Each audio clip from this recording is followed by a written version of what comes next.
because that came to me, but it says have the employee call this number. Okay, which means I'll take You'll this. take care of it. Yeah, Miss Patty's been watching that for years. Well, and I appreciate that. Right. Now she's passed it on to you. He was the only one we have on Colonial. Yeah, You want this down here by you? Let me switch it down. so they can hear you. In other words, he I don't doesn't have want it in much front to of him. say, yeah. I was like, I don't know that I have a whole lot to talk about. I have one thing and then I'm bolting. You're bolting? I got dress rehearsal. Oh, what show? We're doing Last of the Red Hot Love. Yes. Cool. We open Thursday, so but I'm not in.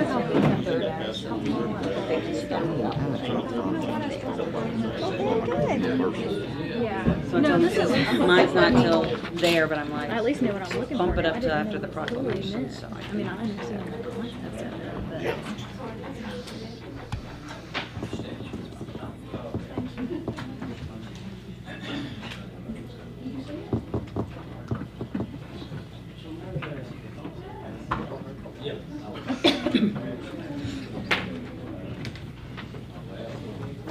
Chuck, besides not wanting to. Do what?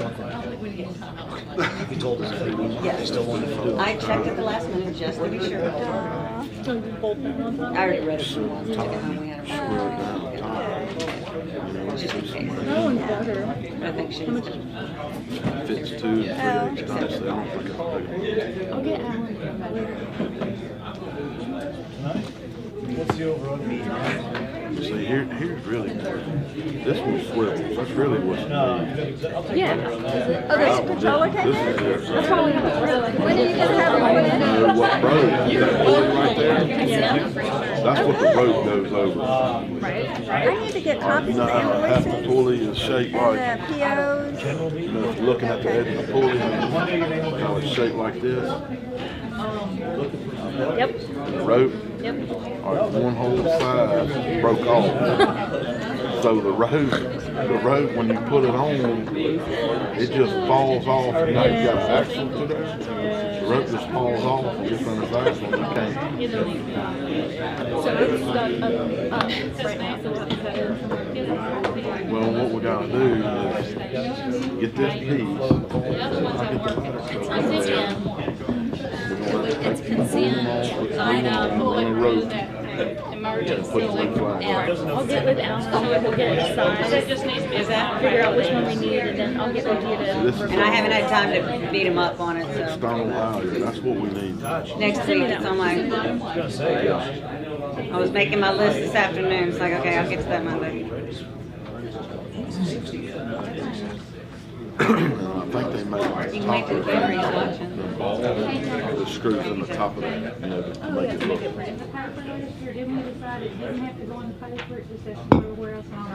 right there. All right, I'd like to call this meeting to order. Please rise for the pledge and invocation. May we bow our heads, please. Lord God in heaven above, as we come to the end of this 4-year term, we thank you for the successes, the positive things that have been done in this great, unique, growing city of Ocean Springs. Father, we take this time to wish health and happiness to our 2 outgoing aldermen and our mayor. May they find success in life and enjoyment. We appreciate the hard work they've done for the last few years and the successes that they have helped us all achieve. As the incoming board comes in, Father, we ask that you be with them, guide them for the next 4 years, give them the wisdom to make the right decisions for this city of Ocean Springs. God bless us all. For all these things we ask in your holy name. Amen. Amen. Pledge allegiance to the flag of the United States of America and to the republic for which it stands, one nation, under God, indivisible, with liberty and justice for all.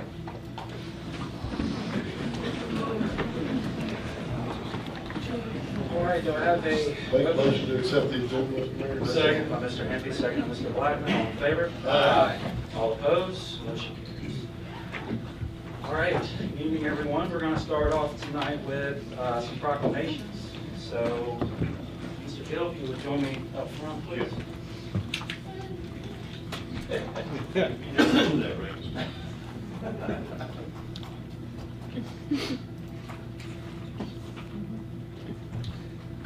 So, I have a proclamation I'd like to read, and this is honoring Ward 1 Alderman John Gill upon his retirement and 36 years of service as an elected official to the city of Ocean Springs.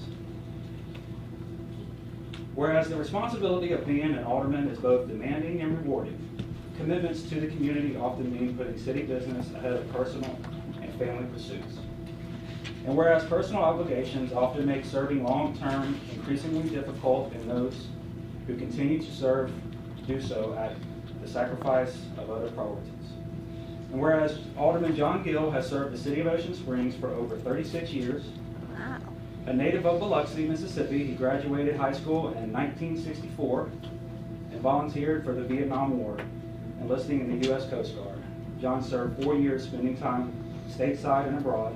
Most significantly was his time spent in the Arctic Circle. And whereas John studied drafting and design at Jefferson Davis Junior College and soon went to work for Ingalls Shipbuilding, where his career lasted 33 years. And whereas in 1985, John Gill qualified and won his seat on the Ocean Springs Board of Aldermen. And whereas some of his accomplishments over the last 36 years include the completion of the Fort Bayou Children's Park, Fort Bayou Boat Launch, and the Ocean Springs Civic Center. He was also involved during the establishment of the Highway 57 Sports Complex, the renovation of the Ocean Springs Biloxi Bridge, and building the new fire station and police station on Bienville Boulevard. And whereas John is recognized as the longest serving alderman in the state of Mississippi, his unprecedented tenure as an alderman is the direct result of his passion for helping others and supporting his community. John is incredibly proud of his ward and strives to have the best landscaping, paved roads, and subdivision entrances. Just a yes.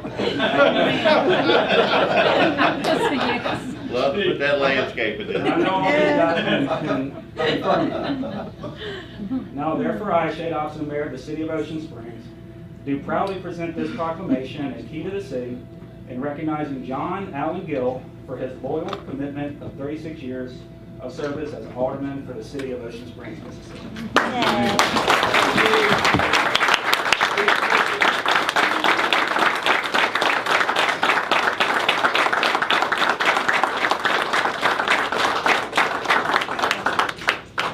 Thank you, man. Okay, here we go. I mean, I did all of that?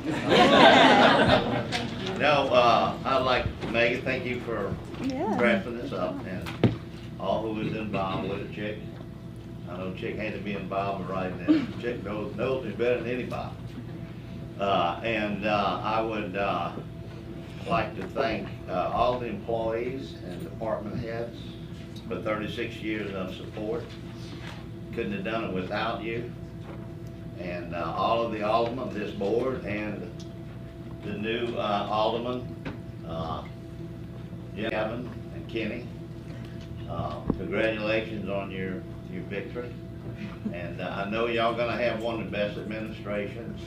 I mean, I've served with 5 mayors, and I don't know how many different boards, and numerous boards. But I got a feeling in my heart that this is gonna be one of the best administrations that the city has ever seen.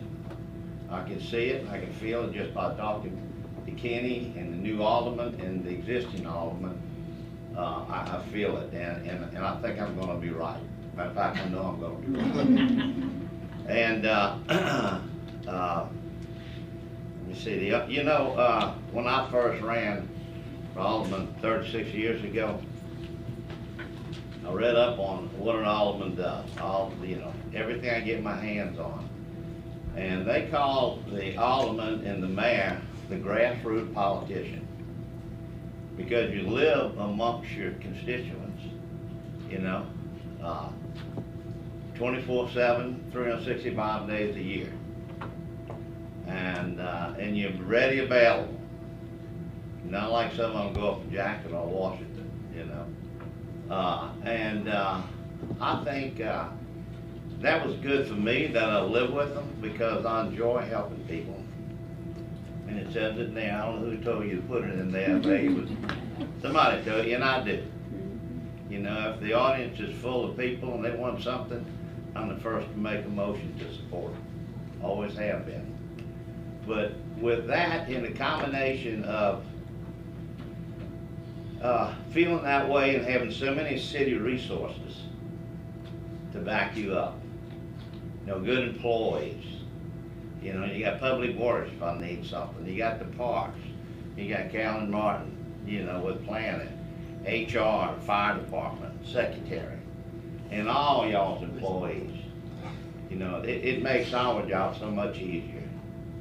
And so, you know, I love Ocean Springs, and it's a privilege and an honor to serve for 36 years. No.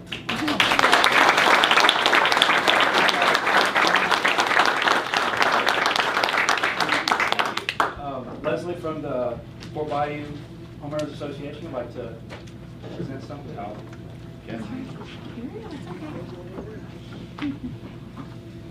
All right, John, here we go. Uh-oh, I'm already choking up a little bit. It's okay. So you got to hear all the good things on the city level, and we're going to share with you a little bit about what John has done on a neighborhood level for us. I'm Leslie Kelly. I'm speaking on behalf of the Fort Bayou Estates Civic Association Board, and I'm joined by several of our members. And the city invited us to speak, and we're very appreciative of that. And really, we just want to share with you about the impact Alderman John Gill has had in regards to our neighborhood. Fort Bayou Estates, Braemar, and Mountain Vernon consist of over 750 homes, being the largest subdivision in our city. For 36 years, John Gill has resided as alderman in some or all of Fort Bayou Estates. During his tenure, John has been attentive and knowledgeable to the board's needs and the needs of its residents. Fort Bayou Estates residents enjoy what we all got a good laugh out of, that beautiful landscaping at each of our entrances and throughout the neighborhood. Families enjoy events at the John Gill Park, such as Santa in the Park, movie night in the park. We also had our first ever Easter golf cart parade through the neighborhood. And we also have forums to discuss informative topics to neighbors. These are just a few, in addition to what Mayor Shea shared of the events and details that John has helped. And if you've ever attended any of these events, John Gill is always there and present to welcome everyone. So on the occasion of your retirement, John, we simply want to say thank you. Thank you for your many years of great leadership, your service to all of Ward 1, the City of Ocean Springs, and especially your friendship. We send you our very best wishes for an enjoyable retirement. You definitely deserve it. So on behalf of the board, we do have a present for you. And this is just a little glimpse of a great neighborhood that you have helped to create. Thank you, Leslie. Thank you so much.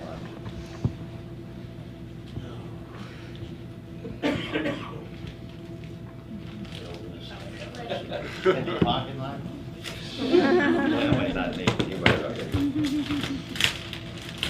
And as you're opening this, these are pictures taken of our neighborhood by a local photographer, and you'll see when you open it. Johnny DeFew. Ed, I'm sorry.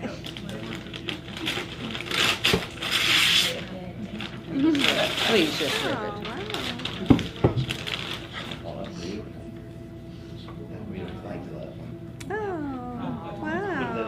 Leslie, stand over by him. Beautiful. Thanks, John. We appreciate you. You're welcome. Thanks, Fort Bayou Civic Association, for being here tonight. Wow. That's cool. Nice.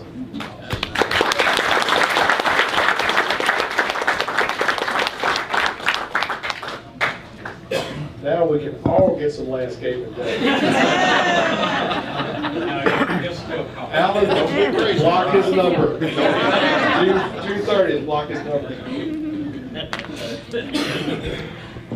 All right, this next one is for Lieutenant Al Parker. Come on down. This is a proclamation commending Lieutenant Al Parker for his 14 years of service to the City of Ocean Springs and for his continued success upon his retirement from the Ocean Springs Police Department. Whereas the City of Ocean Springs is proud to recognize the men and women who display immense bravery and honor by risking their lives every day to serve and protect the citizens of our local community. And whereas Alfred Al Parker served for 4.5 years in the United States Marine Corps, and in 2001 went on to be a patrolman at the Gulfport Police Department. Whereas Lieutenant Parker started his career with the Ocean Springs Police Department in 2007 as a patrolman and moved up to the rank of lieutenant in October 2018. And whereas Lieutenant Parker married the love of his life, Cheryl, who is the owner of Cheryl Steakhouse, on March 20th, 2021. And whereas over his career, Lieutenant Parker has demonstrated his commitment to improve his community through his work, ethic, and professionalism. He was always willing to work special events on the weekend and patrol festival, parades, and Mardi Gras events. And whereas the City of Ocean Springs acknowledges Lieutenant Parker for his many years of outstanding service with the Ocean Springs Police Department and extends to him sincere best wishes for continued success in all his future endeavors. Now, therefore, I, Shade Officer Mayor of the City of Ocean Springs, do proudly present this proclamation and key to the city, recognizing Lieutenant Al Parker for his loyal commitment of 14 years of service with the Ocean Springs Police Department, protecting life, property, and the community.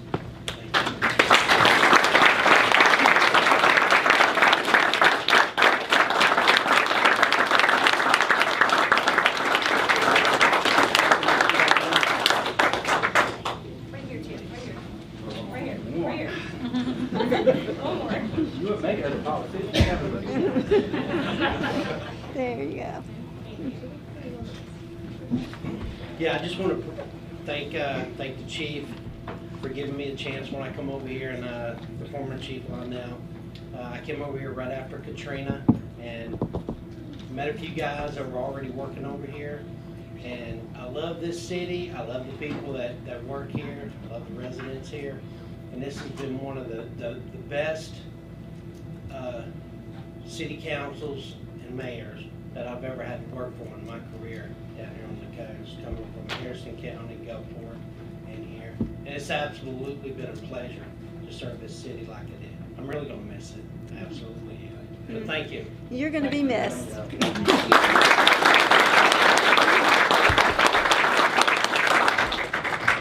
LT, keep your standards up. You can come back and volunteer for parades and stuff. All right. This one is for Lieutenant Kieran.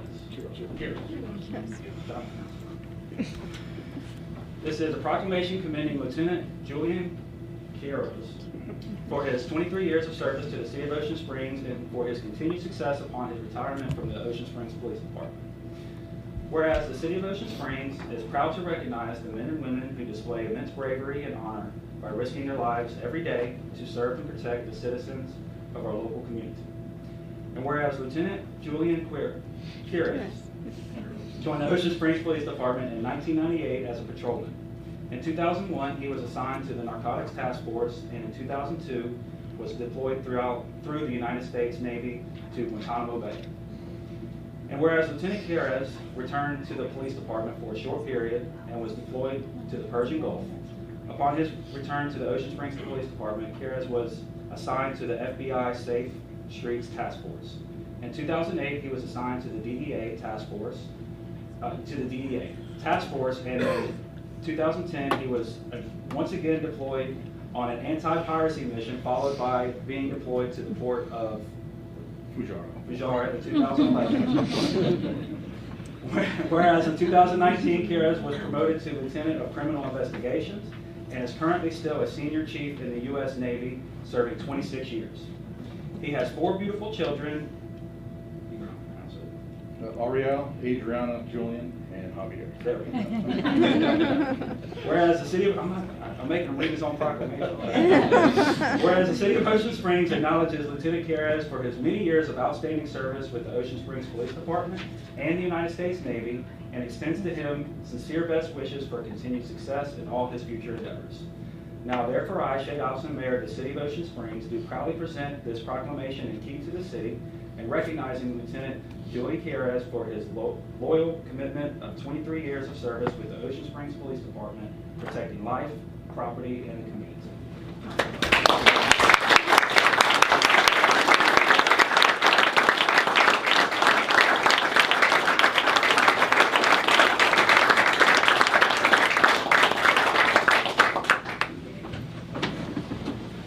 keep it short. I enjoyed my 23 years working here. It's time to spend time with my kids now. With deployments and this job, it took a toll on my family. So I'll be retiring from the Navy next month and get another job, get a third retirement. So that's my goal, but be more time with my family. But I appreciate working for the city, and I think things will be good in the future. Thank you so much, Bill.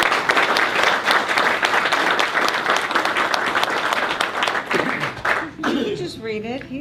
All right, so this next one, Captain William Jackson was not able to be with us this evening, but I would like to go ahead and read his proclamation.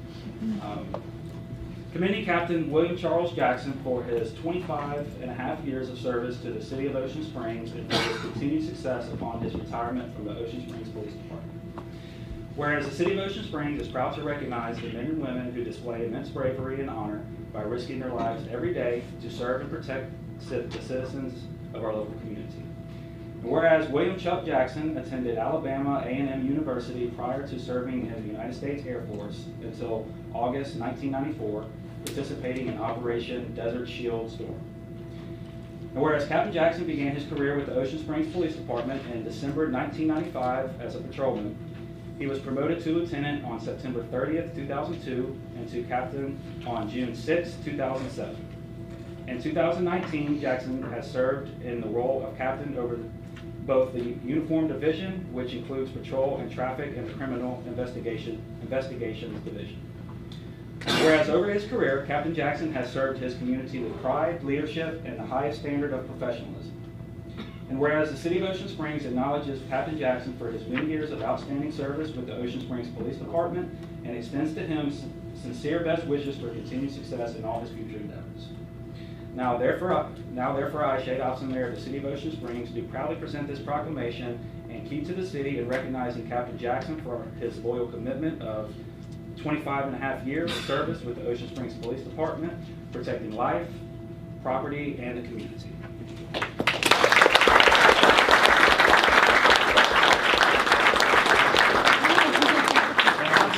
Accepting on his behalf is his better half. He says thank you.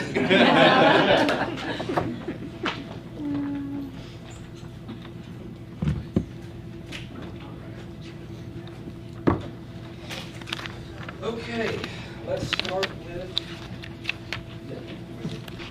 we're going to start with agenda public comment. If there's anyone who would like to address any of the items specifically on the agenda, please come forward. You have up to 3 minutes.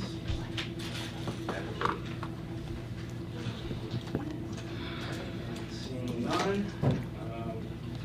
Carolyn has to leave a little early tonight, so there's a couple items we're going to go ahead and tackle before she leaves. First one is going to be 6C under new business, which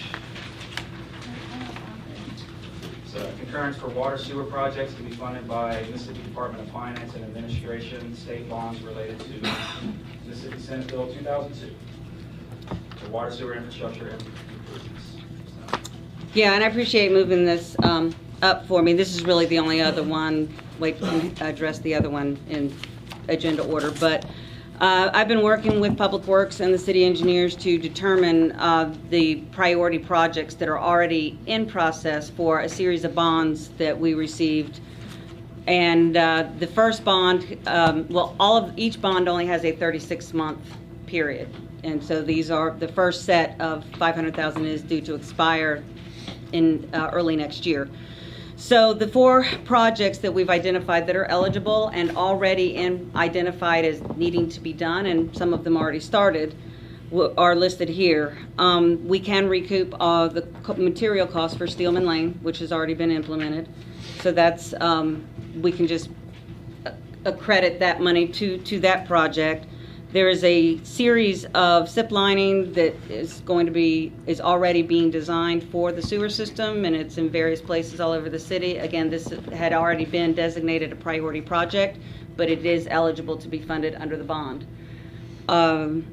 There was an extension that had already been discussed and agreed upon. It's in Sunplex. So if you're familiar with Biotech Drive, is actually in Sunplex, and our portion was to extend water sewer along that to support that development. And I guess that had already been agreed to at some previous date.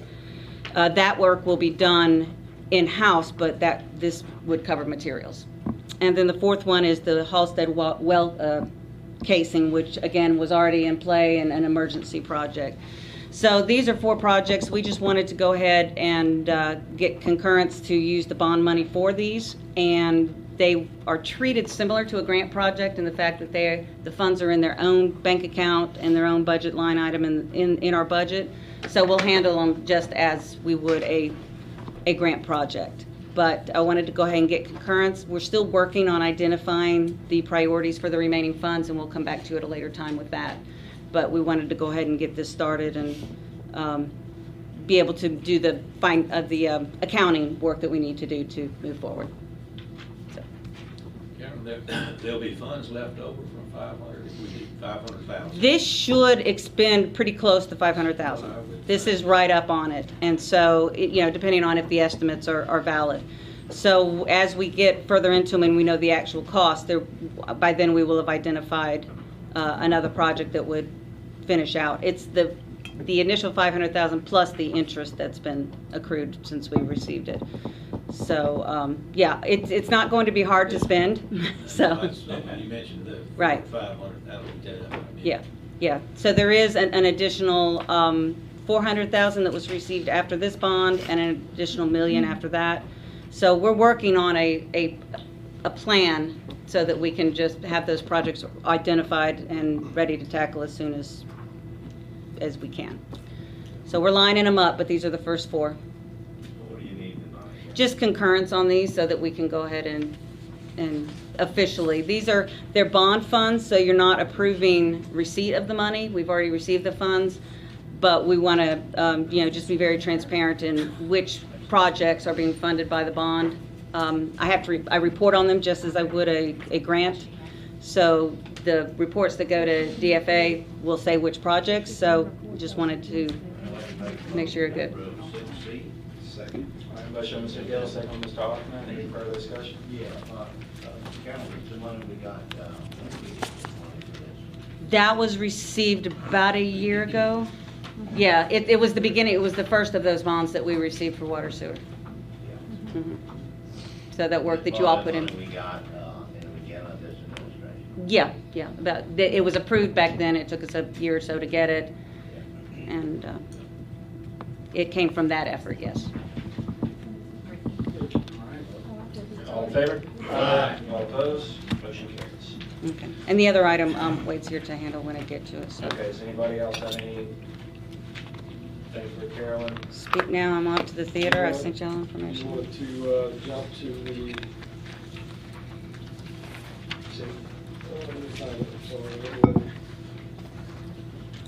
We can if you'd like. What was that, Carol? It's 5C. 5C. I've got a few more minutes if you'd like to address that. You want to take that one there? Yes, I'm sorry, go ahead. So this was a planning commission denial for a gravel driveway extending all the way to the road edge without the required 10-foot solid surface to contain the gravel. So basically, I mean, if there's nothing else you need to add to it, I'm ready to make a motion. Yeah, and just so that to recap, the planning commission has to approve gravel drives, which they approved the gravel drive itself, but the requirement is they have to have a 10-foot hardscape apron, and so they cannot approve that. So they had to deny it.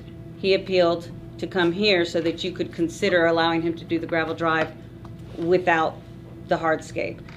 He was not able to attend last meeting, and we're here. Oh, you did attend. Okay, so I didn't think he was going to be attending tonight, but they are here. So if you'd like to address that, the applicant is here.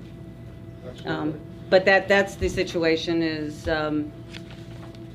you would have to make the exception for the 10-foot apron. The planning commission has approved the gravel drive. You would have to make the exception, or you would have to require the 10-foot apron one way or the other. Can I come and speak for a second? Sure, you can go ahead and come to the podium. I'm Ashley Harold. How y'all doing? Basically, there's already a 4-foot asphalt easement there. And there's actually a French drain that runs right by the asphalt underneath the concrete, or underneath the rocks. So covering that with 10 foot of concrete would basically disrupt the French drain. So we're asking that, you know, we could waive the 10 foot basically, because there's already 4 foot there. Is there a drawing on this? Daryl's more familiar with it than I don't have the schematic. So there's a picture in your memo. Sidewalk there, actually, or I'm looking at the picture. There's not a sidewalk there. It's just asphalt that kind of indents into the, you know, the 2 driveways there. And there's a French drain not even 2 foot from that asphalt. And right now it drains perfectly, and I'm afraid if we cover that up with concrete, and there's no traffic on that road. There's only 2 or 3 cars a day that even go down that road. So containing the rocks is kind of a non-issue there. You know, they don't even come out on the roadway. My next question is, do you have a problem with, I mean, No. it's already done, do you have any problem with a rock No. getting in the road? Not at all. We don't use it as a standard driveway. It's just for like boat, stuff like that, you know.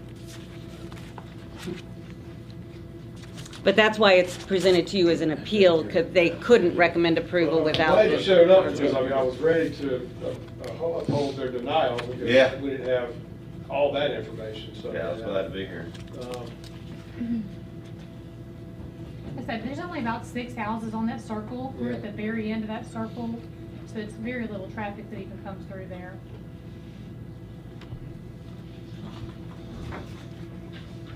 And it's really not used as a regular drive, it's just back to the Towards the boat, boat. in and out. Yeah, it was real muddy there, so we put rocks down and made it real nice, you know.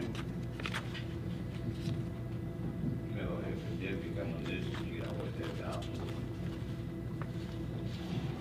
Like that's something. Yeah, or I mean, if it became a problem. Yeah. Yeah, and we've watched it. I mean, you know, there's very little traffic on that road, and, you know, there may be a few rocks here or there. We just blow it up when we do the grass or whatever, you know. But it's a non-issue. Gerald, have you seen this? No, sir, actually, code enforcement has been out there, but I have, This was put in place before you applied for a permit? Yes. I didn't even know we needed a permit for that. well, it was already there, was it not? There was a gravel there underneath the grass. Resurfaced it. I mucked it all out, you know, and whenever I done that, they said that's when I needed a permit. Where does the French drain go? Right. There's a piping underneath both of the yards, mine and my neighbors, and it goes all the way into ditches on both sides. Right on the other side of the asphalt, right where the rocks begin, is where it runs. Correct. That ditch runs back to the power lines. Yeah. Yes. No, the city owns some roads that are rock that go right out to I'm not getting in the middle of this. Tons of them. I mean, we do. Yeah. We do. And this has been coming up more and more. It's A lot of people want it. right, and it's I don't know if it was there before or it's just because it was a part of the UDC. And so it's not that you can't, they just are a case by case basis, because sometimes they could be a nuisance, and that's why they go through the planning commission. So, and you know, and we will, you know, we can go back and look at the language if it is becoming a problem, but Well, I think what this we is do what the is UDC. and I'll make the motion that we approve you to do this with the contingency that it be monitored, and if it does cause a problem, we'll have to revisit it. If That's there's fine. excessive gravel in the roadway, we'll just have to relook at it. But Yeah, I'll we make that keep motion. up the property very well. If there's any rocks, we always, you know. Rob, I'll make a second. Could you add in your motion that it's used for a secondary driveway, not the main driveway? Well, that's, yeah, you can add that in there, since it's used as a secondary driveway instead of that a way- primary driveway. Stop even filling up the main driveway. Yeah. Do the Do you same want to, thing. And that is do you it. want to put a timeline on it? Like, No, monitor how long it's just- gonna be? Just monitor it. Okay. I really wanted to do concrete the whole thing, but my neighbors had their concrete so close, I was afraid there was gonna be a water problem between the 2 driveways. You know, so the gravel drains perfectly into the French drain, and it works. I'll second the motion. So, Bob seconded it already. Yeah. All right. All in favor? Thank you all. All opposed? Motion carries. Appreciate it, guys. Thank y'all so much. Y'all don't have too much fun without me? Thank you, Carol. Have All fun. right, and, Mike, did you want to take?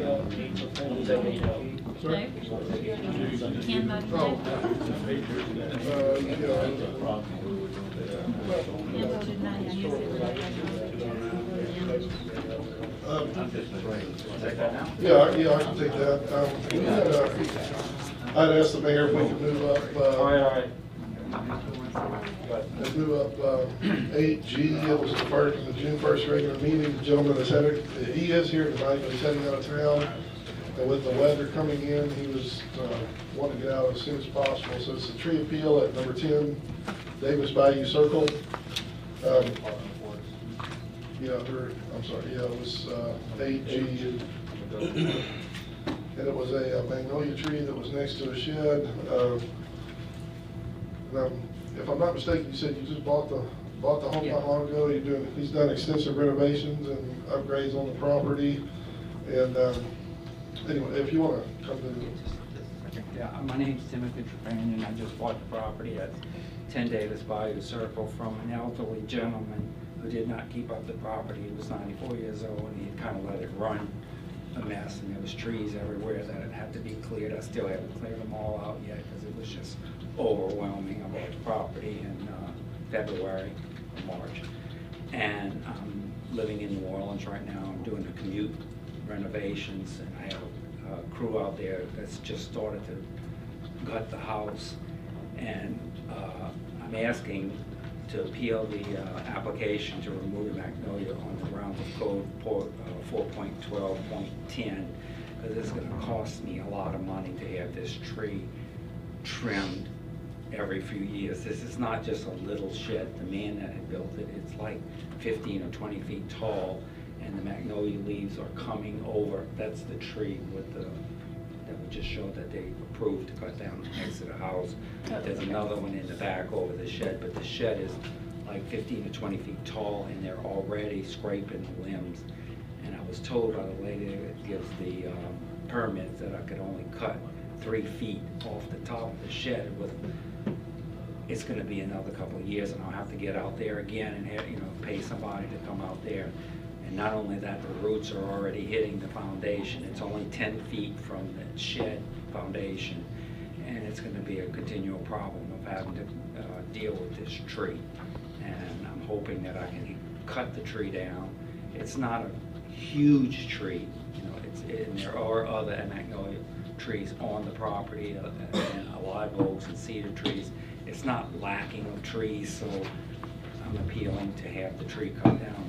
And if I can't get it cut down, can I at least trim it to the trunk instead of just 3 feet off the top of the shed? Is that a slab that connects to? Yes. If the slab starts raising in different rooms in your house. No, we're not talking about that. Yeah. Yeah. Then it's too late. Yeah, and it's already got termite damage all across that side of the, I'm gonna have to replace all the studs and all that on that side, because it's already, the termites have already hit it, and it's because of the roots coming up on the edge of the slab like that. And this is not what I'd say a small shed by no means. This is like I said, it's very tall. I'm worried about hurricanes, of course. I'm trying to relocate. I don't want to sound like a sad story, but I went through Katrina, got flushed up to Nashville and had to live there for 16 years, and I wanted to get out of Tennessee and come back down south, so I call this home. So that's why I'm here. You made a comment in the application that you could plant another tree. Yes, I will. Will you plant another magnolia or I can if or oak or something of that magnolia oak? I can if that's the decision. I would be. There are saplings everywhere, all over like I said. Relocating one and nurturing it would not be an issue. It would be in the spring. I'd have to move it, of course, because this isn't the time to move a tree or plant one. It would, as you know, going through the summer, it would probably die. Well, man. I'm ready, I'll make a motion to grant the appeal based on the hardship, and it is in close proximity, I'm looking at these pictures. And ask the homeowner to plant another tree to replace it. No, I can't plant one as big as that. Well, no, I understand, yeah. All right, motion, Mr. Hempy. Second, Mr. Blackman. Any further discussion?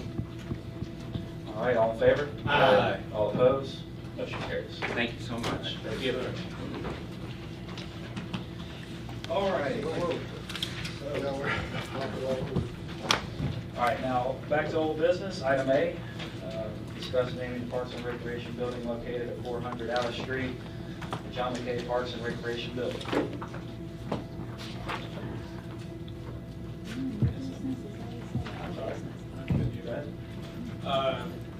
This was brought to me by Bobby Cox to discuss about renaming the park after John McKay for all the work that he has done over the years.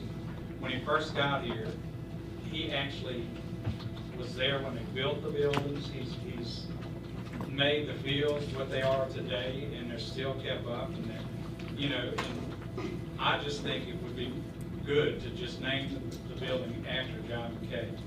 And Bob, I've actually got a list here. Of all the things? Joey.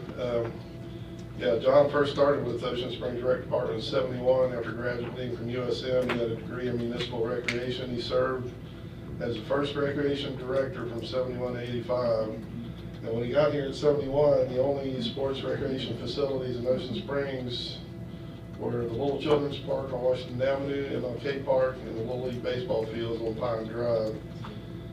In '71, there were very little, if any, youth programs, and as the director, he organized the first soccer, t-ball, flag football leagues. He also organized the ceramics program, which is still very active today.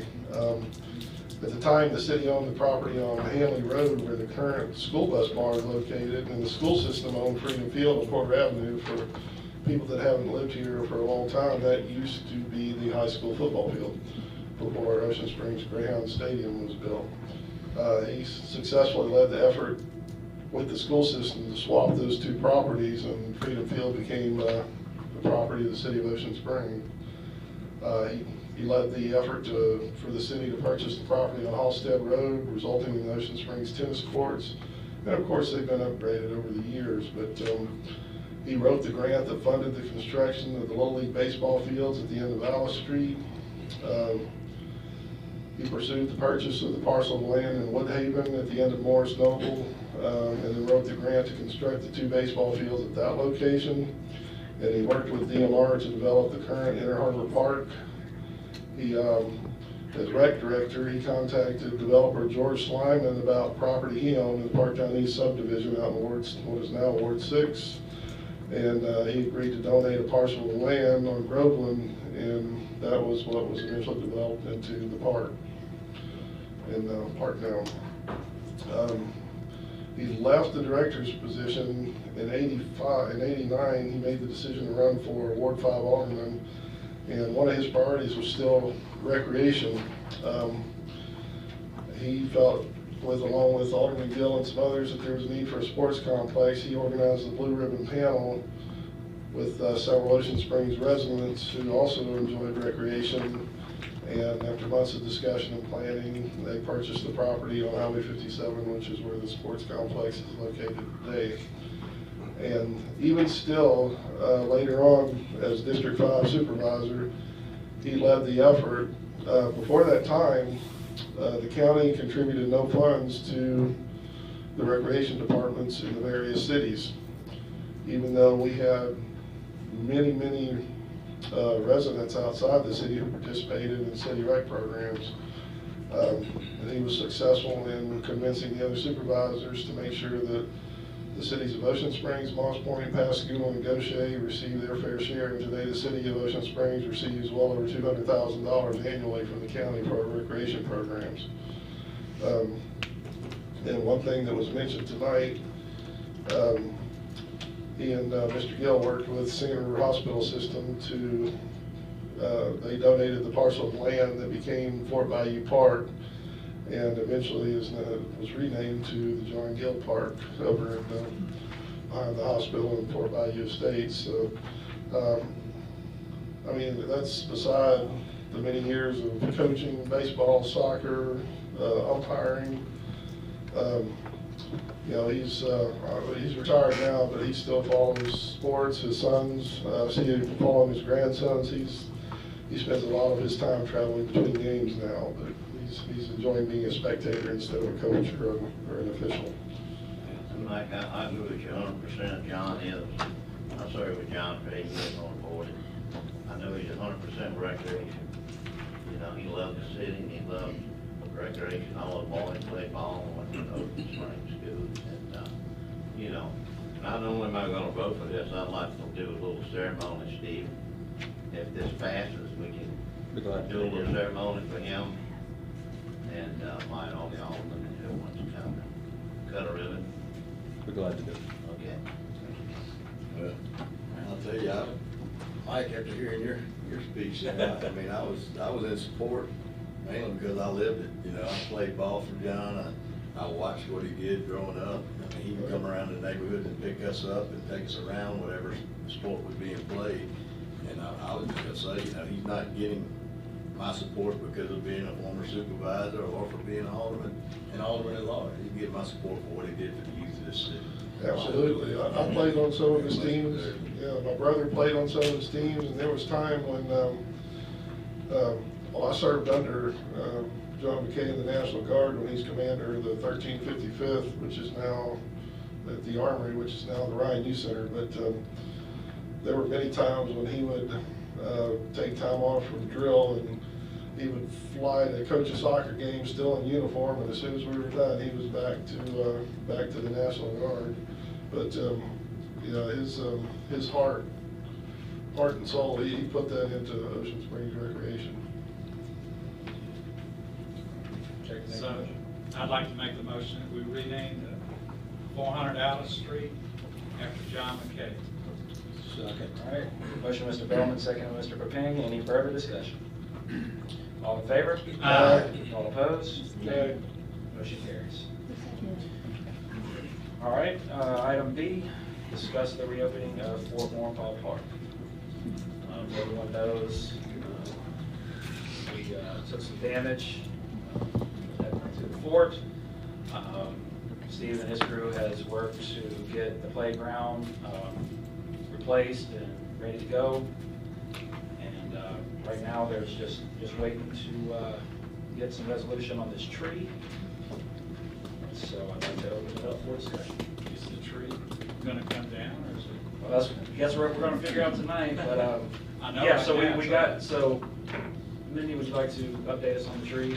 Basically the same thing we've been saying for months, is that, the service company, says we're on notice, we know that it's an issue, no arborist has felt comfortable enough to put in writing that it is able to be saved and safe, and so, in order to open the park, the tree may have to go ahead and come down. I think it looks safe. We had our FEMA site visit again. We had to have a repeat visit, and we're on hold for the accessible sidewalk.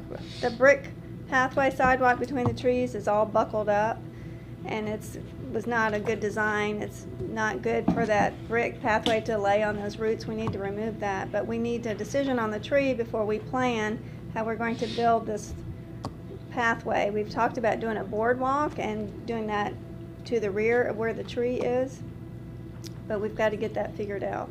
I thought we were supposed to already have that sidewalk removed from those roots, and the roots were supposed to be backfilled with dirt so that the tree could start recovering 3 months ago. Well, we've been in the midst of FEMA site visits. We had one, and the data was lost, and we had to have a repeat visit, so we just had that. We didn't to remove the sidewalk. We were supposed to have that done. Stephen, were we gonna, I mean, I know we were gonna work together with Public Works and try to remove that brick sidewalk. We haven't done that. Well, yeah, I thought, because some of them said leave the sidewalk, so we might still go through there with the ADA. We discussed at that meeting that the bricks need to be removed and the roots. You told us one time that you think that really need to have to come up. That's kind of been mixed messages. Unless you made a motion that I'm not aware of, It Bobby. was discussed in the meeting that we were gonna remove the bricks from over those roots and put backfill and put the dirt over the roots. Now, as far as whether or So we not haven't the done tree that. person was gonna do anything to the roots, that has not happened, that I'm aware of, when I've been down there. Mindy, the insurance on that property, help me out here. If we leave the tree, is there a circumference around that tree that is not covered by insurance, but the rest of the Fort Maurepas property is covered? Or all the property, if we leave the tree, all the property is not covered by insurance? No, our liability coverage extends to all of the city of Ocean Springs. So it covers all of Fort Maurepas. But the problem we have is we have a report from an arborist saying it's a threat to life. So we are on notice for a risky situation and would be very difficult to defend if something happened, if somebody was injured by the tree falling. That letter also said that a revisit after a certain period of time. You know, this is the thing, I mean, there's no guarantee that any tree is gonna stand after a storm. I mean, it doesn't matter, I mean, that tree was perfectly healthy before the storm hit and tilted it over. I mean, you know, if the board decides they wanna, as a whole, get it removed, then, then so be it, but I just don't think there's no guarantee that any tree is gonna survive a storm. Well, you could keep the tree, we just need to know, are you ready to open the park? They have not came back, I went down there yesterday. Stephen, the playground people, it looked like did not come yesterday, because I went down there. We're still waiting, we've not paid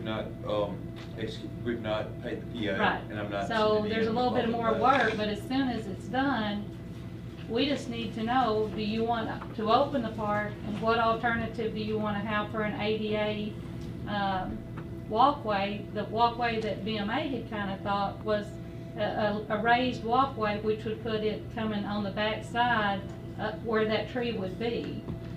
It's going to be a little harder, and I see Ben is here, to put a walkway on the front side, but we have to have an ADA something going across between the splash pad and the playground. You can keep the tree, but you will keep the liability. I mean, that's up to y'all if you want to take that liability. Now, let me say, so we had an arborist already tell us that it was not safe. Yes.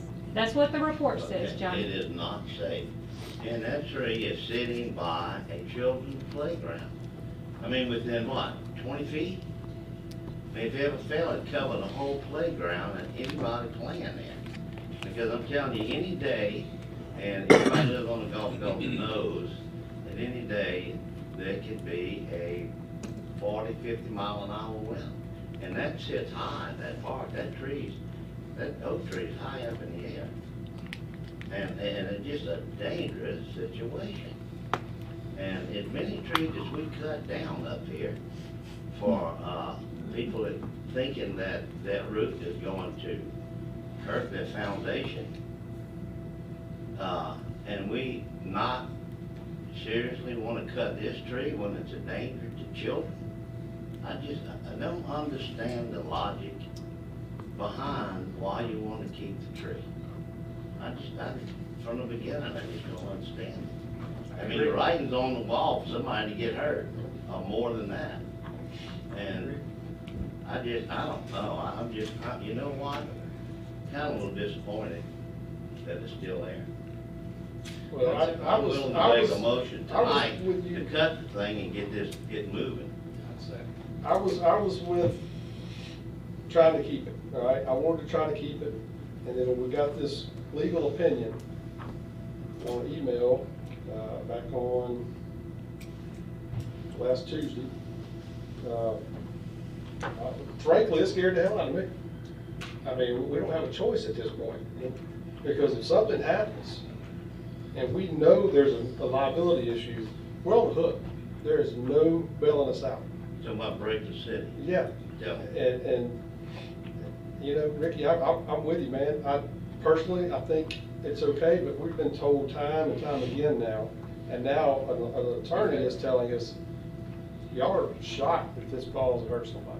So Man, you know, if everybody's finished speaking, I'd like to make a motion to cut the tree, the old tree, do the right thing. Well, I think. Motion by Mr. Gill. Second. Second by Mr. Bellman. I mean, we made a motion to trim those limbs, and the limbs are clear of the park. So the way the tree is falling will not fall over little children. Just the way that wind blows, It's the children gonna fall. And I mean, for all I know, all the dead limbs are off of it. Since I've been down there, it looked like when they trim the limbs, they cut all the dead limbs out. He has not been back, Bobby, we have not had him back down there to cut those limbs where you guys kinda said. Right. Because if tonight you decide you're gonna keep that tree, he's gonna go back down there and cut those 2 limbs. But it didn't seem necessary to have him cut the 2 limbs until you guys make the final decision on that tree. That tree's gonna come down, the next hurricane, or the next good storm, that tree's gonna come down. Which could be this weekend. It could be. No, I agree, Mr. Gill. I think it's, you know, the board did a bit of a Hail Mary to see if we could have a last ditch effort to save the tree. I applaud y'all, I get it, but, you know, and you're right, there's no guarantee that it's gonna fall, but what is guaranteed is that we have noticed that we are liable. And so if it does fall, then that guarantee does come. There are all the other trees around the city, we haven't had that told. So we were told that the tree in front of Loveless needed to be taken care of. We even removed the bench from in front of that tree, and nothing's been done to that tree since that day. But you weren't told that by an arborist in writing, were you? Y'all got robbed. Well, I don't know, I'm asking. Y'all have a report. I'm asking, I don't know, yeah. Yeah, y'all got a report. I don't think no arbor, I didn't see no arborist letter on that. Well, I didn't either, that's why I'm asking. That's all I'm saying, is that I just we removed the bench to not allow people to sit under it, but that Okay. tree is still standing there, just like it was the day that they moved the bench. I'm not gonna tell you the other trees are It don't healthy. make, wait a minute, Pat. It don't make the existing problem right though, just because you have another tree. I could find 5 other trees that probably need to look at. And you're right, Ricky, maybe we need to make a motion after this to look at that, if that's a safety problem in front of Loveless. If you really think that's a problem, make a motion after It this. was on your tenure before I was even on the board that tree was a problem. You should have done something a long time ago. If we don't have a report saying it was a problem, I didn't see it. All right, guys, we're getting off topic. We're getting off topic. We got trimmed it. So, we got a motion to go ahead and cut the tree on the table. Any further discussion? Well, I have Specifically, one question. So if the tree goes, the stump's gonna be gone too, right? The tree roots from the other tree would be damaged if we grind, We're not leaving a big tree stump there. and it's well, not gonna we be would damaged. risk He the can- other tree. No, he can skim the top of that. to He get can cut it down probably. Yeah, to get it down to the soil. Yeah. But not grind it. He said he can't grind it. You can't grind that tree. We could probably Lloyd has offered get, to we do could a get cut. somebody Maybe I'll carve something to out carve of it. it. Lloyd can carve it if you guys want him Yeah, to. you could carve something out of Kids it. thing. Then we're gonna come and say that's gonna fall on somebody. Well, I'd like to add that to my motion, that if possible, we could carve something out of it. And, we'll settle that issue as time goes on. Motion, Mr. Gill, and seconded by Mr. Bellman. All right, all in favor? Aye. All opposed? All right, motion carries. Except 2 neighbors. Yeah, Bobby and Ricky. All right, guys, I really do. I just. Yeah, me too. All right, so we already did item C. Next is item B, discuss extending the boards and commissions' term limits from June 30th to July 31st. I'd like to make a motion that we do just that, Mayor, along with any other contracts we have pending by June 30th. I'd like to extend that to July 31st. All right, motion by Mr. Cox, second by Mr. Blackman. Any further discussion?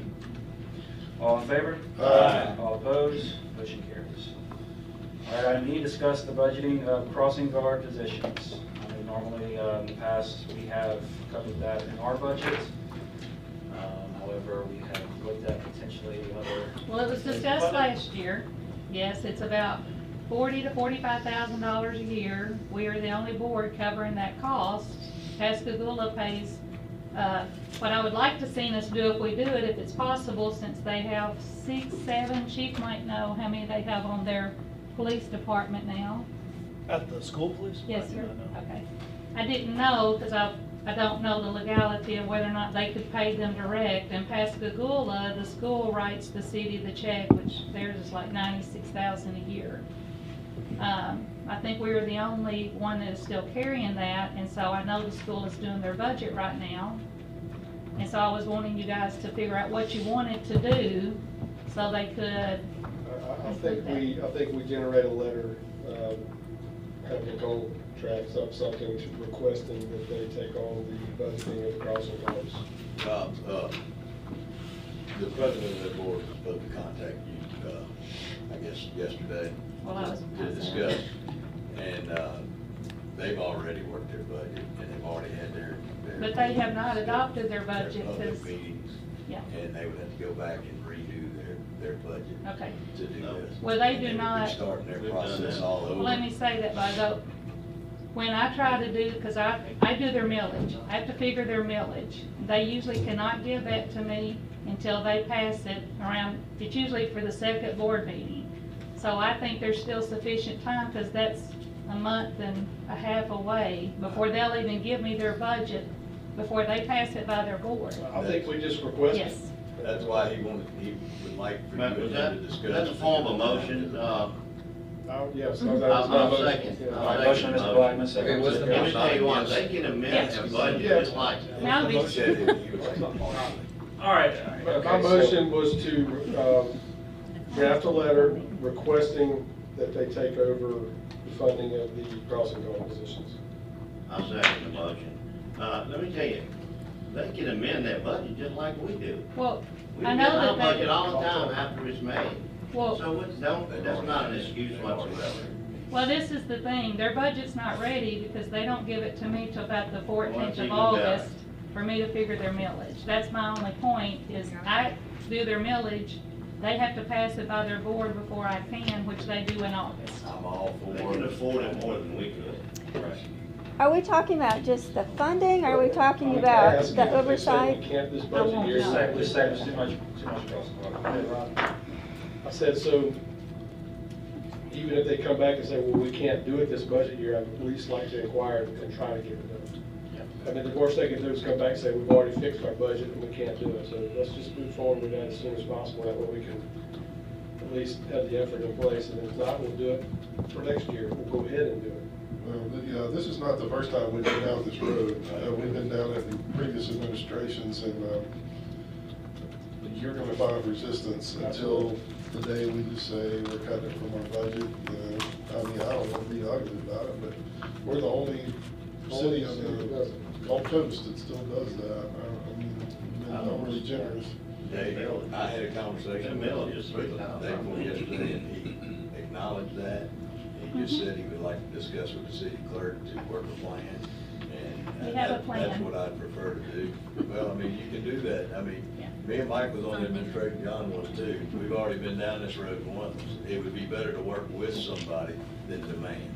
Well, I thought last year y'all worked with them. Hang on. Request. I thought last year y'all talked to them afterwards, and they said, just get with us next year. It did. Right, all right, so that's the motion to go ahead and send the letter requesting.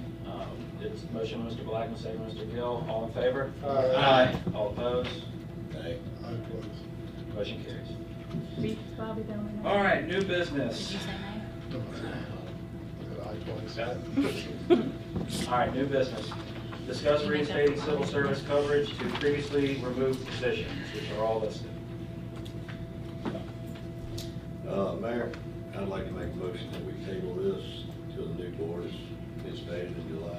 All right, wait. motion by Mr. Cox. Second. I have, Wait, we got We can discussion. just, Go ahead. we have, second, Mr. Blackman, discussion, go ahead.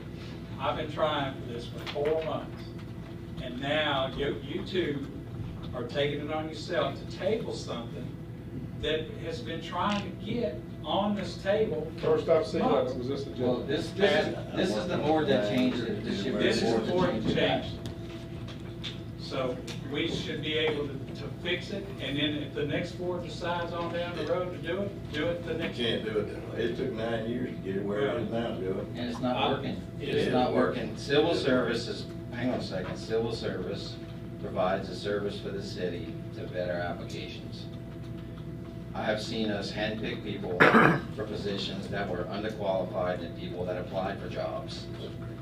And I truly believe, if I can go back to the day we voted on this, I would not have voted to change it. I wouldn't. Well, Ricky, are you finished? I'm sorry. Yeah, go ahead. You know, I've seen, civil service people come up and interview for a job and, underneath civil service. And then, we pick one of the recommendations from civil service. Correct. With 100 degrees. I've never seen so many degree people with a resume.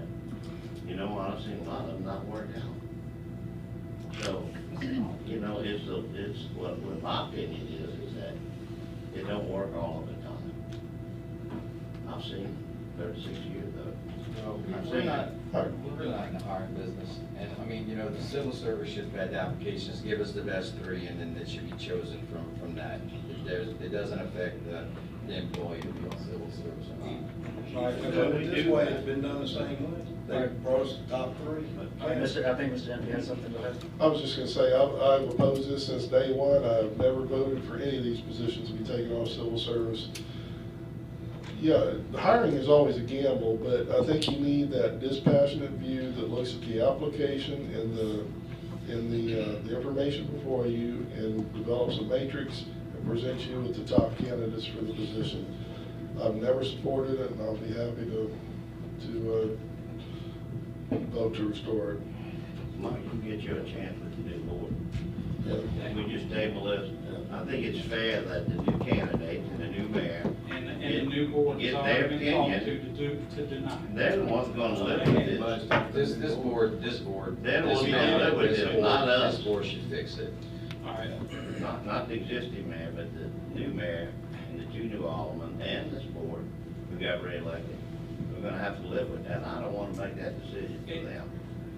No, I agree with Mr. Gill. I think there's, you know, as far as whether civil service is good or bad, I mean, we could argue about that until we're all blue in the face. I mean, there's pros and cons and everything. It's in every. I just don't like the idea of doing it on the left. But I've been trying to. It's not the 11th hour, we're the ones that did it. And if I would have opposed it, if we Jenny. have the votes on this board tonight, This started way then before we this should be able board. to do that. This started way before this board. Well, they waited till the new board came in, so. Okay, all right, well, okay, so we have a motion to table. I know this will be, this will not be unanimous in the slightest, so I want to go ahead and make sure I get the accurate call. So, the motion on the table right now is to table to the new board, obviously to the next meeting. So, Mr. Gill? Aye. Nay. Nay. Aye. Nay. Aye. Nay. All right, motion fails. Wait, no, it Motion didn't. carries. Wait, Failed. let's count it. Motion failed. Is it full of? Motion to table has been failed. Who all voted yes? No, no, no, and no. Right, 3 to 4. Right. Yeah. Okay. So you So now we're back to the table. You them all these because I'm not getting them. Yeah. All right. I make a motion that we reinstate civil service coverage to the previously removed positions that are listed under 6A. All right, so No, motion wait a is- minute, it's technically 6 different ordinances, you're gonna have to do them individually. Each Yes. individual one? It's not each individual one, there's one 6. ordinance where there's about 6 positions, and then there's quite a few that are separate. So like, say the executive assistant position is a separate ordinance, the arts and culture coordinator is separate, and They're that's not a different. hands. It doesn't matter, they've already been, Deputy the, clerks. the ordinance that has been prepared is for 6 different ones because it was done 6 different times. So we have to go back and fix the ordinance for each one that was removed. There was one ordinance where, again, about 6 were removed, and that was mainly department heads, but there were a few that were not. And then there were other positions that have been removed since then. Again, that's the mayor's executive assistant, the arts and culture coordinator, the city clerk's on a different one. Public works head is on a different one, and so is the public works for Field. field operations is on a different one. All right, so I have. You'll have to do it individually. So each individual ordinance, so I have, all right, so I have. The first one's city clerk. All right, so, I have a motion to reinstate civil service coverage to city clerk. Second. All right, motion, Mr. Alderman, second, Mr. Bellman. All in favor? Aye. All right, well, that's a roll, is it? Oh, Yeah, yeah, you're right, roll roll call, I'm call. sorry. Roll call. Nay. Aye. Aye. Nay. Aye. Nay. Aye. All right, motion carries. Go ahead. And so which one's next, public works director or public works in general? What's the next one? The next one is public works director. All right, I make a motion to reinstate civil service coverage to the public works director. I'll second. All right, motion, Mr. Hoffman, second, Mr. Bellman. We need a roll call, Mr. Gill? Nay. Aye. Aye. Nay. Aye. Nay. Aye. All right, motion passes. Go ahead. So the next one is assistant public works director. Assistant public work director of field operations. All right, make a motion to reinstate civil service coverage to the assistant public works director of field operations. I'll second. All right, motion, Nay. Mr. Hoffman, second, Mr. Bellman. All right, go ahead, Mr. Gill? Nay. Aye. Aye. Nay. Aye. Nay. Aye. All right, motion passes. We don't even have that position anymore, do we? No, we don't. No, I do both of them now. Okay, all right, hey, let's discuss, let's get through Did I it. get cut? Go ahead. The executive assistant to the mayor and the board. All right, make a motion to reinstate civil service to the executive assistant to the mayor and board. Second. All right, motion, Mr. Hoffman, second, Mr. Bellman. Mr. Gill? Aye. Nay. I'm Aye. Nay. Aye. Nay. Aye. All right, motion passes. All right, next is building official. It's building official, deputy building official, planning and grants administrator, city planner, deputy city clerk, parks director, parks superintendent, assistant public works director of administration and finance, human resources and risk management director. And then so the last one's gonna be arts. Or Yeah. does that one go with it? No, That will be arts, separate. That's a separate one. Arts is Okay. last. All right, so, let's see where I'm at here. Deputy building official. It starts with building official. Yeah, give me a second. All right, I make a motion that we reinstate civil service coverage to building official, deputy building official, planning grants administrator, city planner, deputy city clerk, parks director, parks superintendent, assistant, public works director, of administration and finance, human resources and risk management director. Second. All right, motion, Mr. Hoffman, second, Mr. Bellman. All right, Mr. Gill? Nay. Aye. Aye. Nay. Aye. Nay. Aye. All right, motion passes. And the last one is I make a motion that we reinstate civil service coverage on the arts and culture coordinator. All right, motion, Mr. Hoffman, second, Mr. Bellman. All right, Mr. Gill? Nay. Aye. Aye. Nay. Aye. Nay. Aye. All right, motion passes. All right. Next up is item B, authorize the mayor to execute a letter of support for the Harbor Commission to place sculpture in the harbor along with the jetty. Mayor, we're gonna table that for further review with the city attorney. All right, motion to table, Mr. Hoffman. Second. Seconded by who that? Mr. Edby, all in favor? Aye. All opposed? Motion carries. Table for review by city attorney. Yes. Already did see. Item D, discuss requesting assistance from Jackson County for dredging South Bayou, Iowa Drive. You should have that resolution in front of you that was finalized today. Yeah, this is what the county needs for their next meeting to add this to the dredging project. Okay. Judge, go ahead and make a motion to approve. Where exactly is this? Back behind you. It's back behind the old Mac was. So we're gonna dredge that whole loop out? So It was already on there, on one of the scopes, but it wasn't on, but it wasn't as part of this one, so this resolution will allow them to look at it for the next years.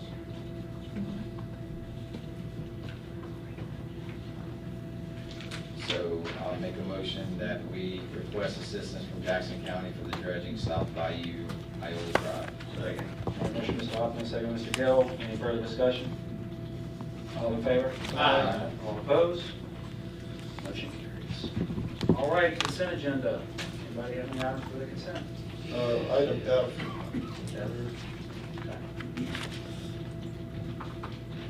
If there's nothing else, I'll make a motion to accept the consent agenda with the exception of item F. Motion, Mr. Ampe, second, Mr. Blackman. Any further? All in favor? Aye. All opposed? Motion carries. All right, we need to adjust this item, request permission to advertise for RFPs associated with disasters for the upcoming season for debris monitoring management, debris removal, emergency tree removal services, and emergency electrical services. The emergency electrical services is a contract. We do not need an RFP on that one, so I'll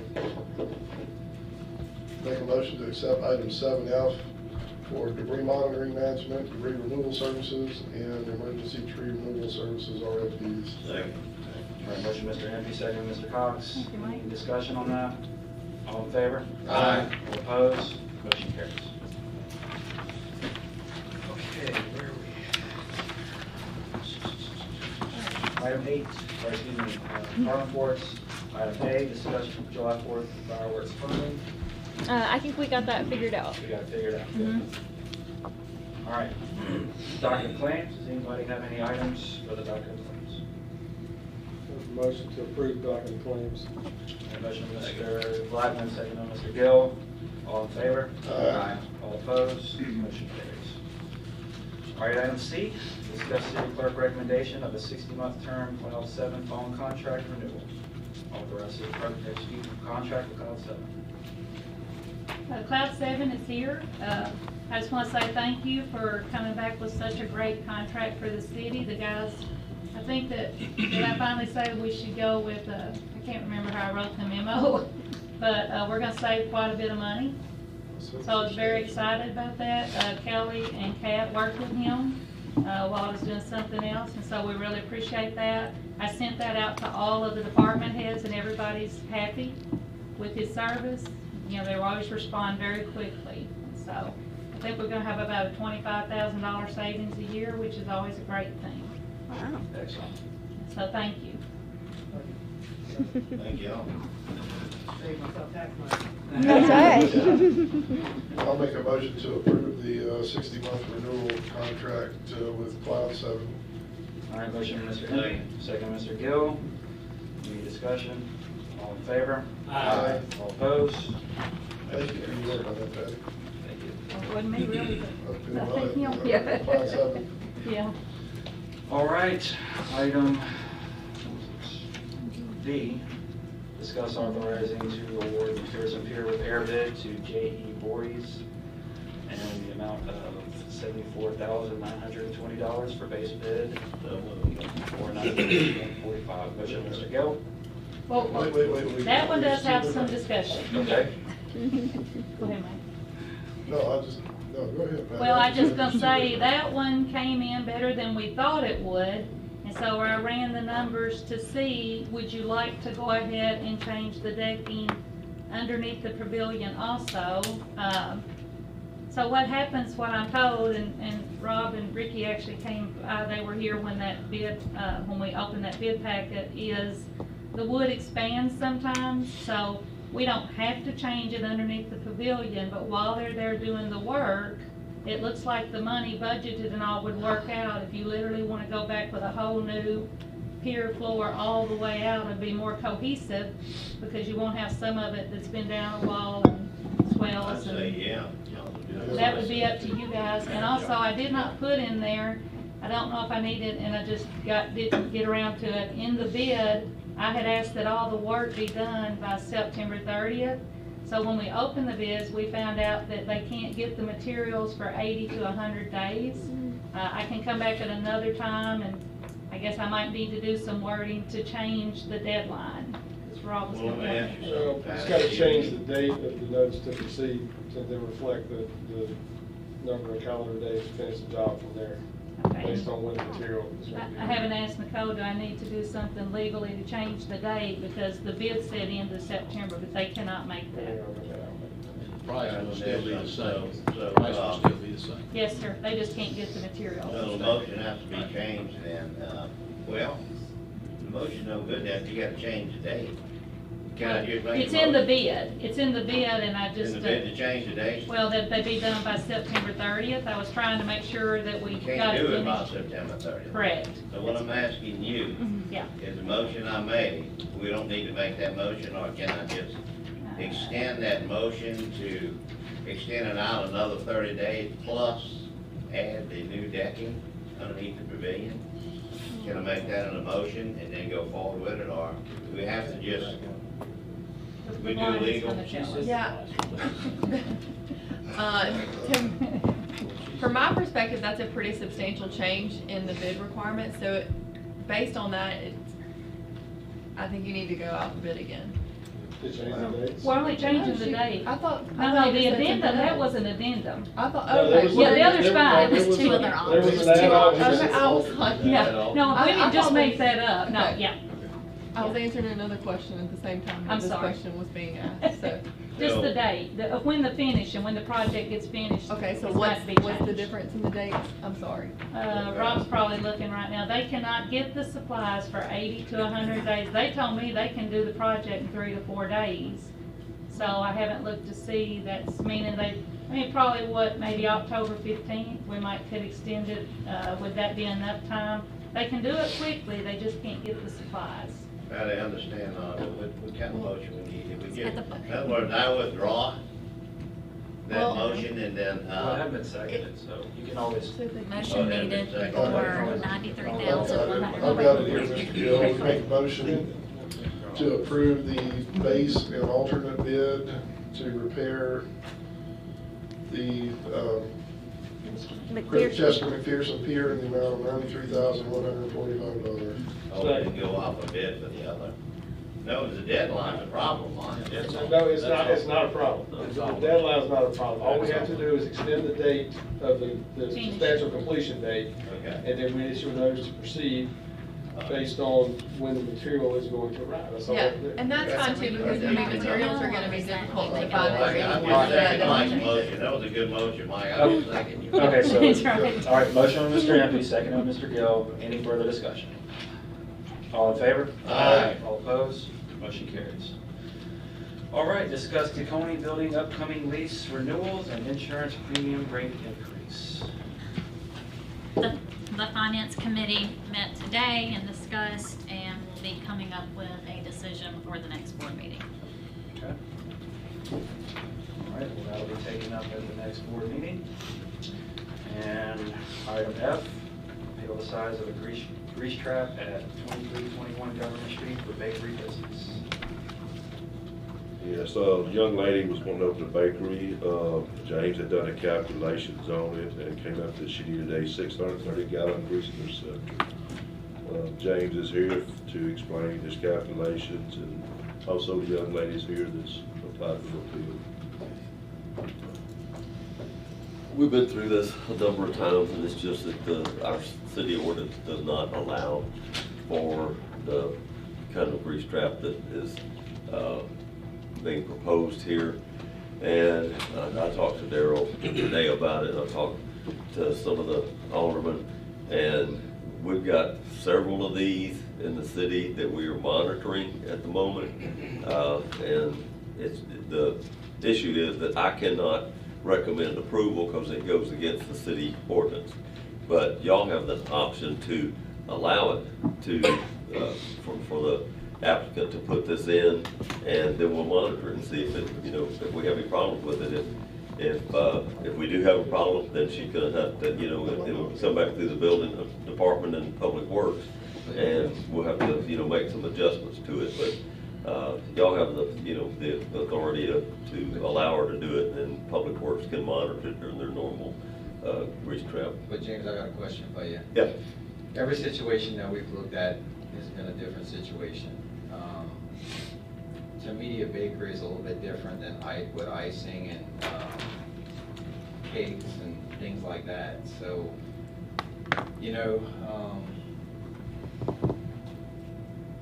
it's gonna be hard for me to support that with an undercounter because of the type business, you know. Yeah, we do have the privilege of trying to help people work through this, but there are certain businesses that I think that are gonna be difficult for us to try and work that into. Yeah.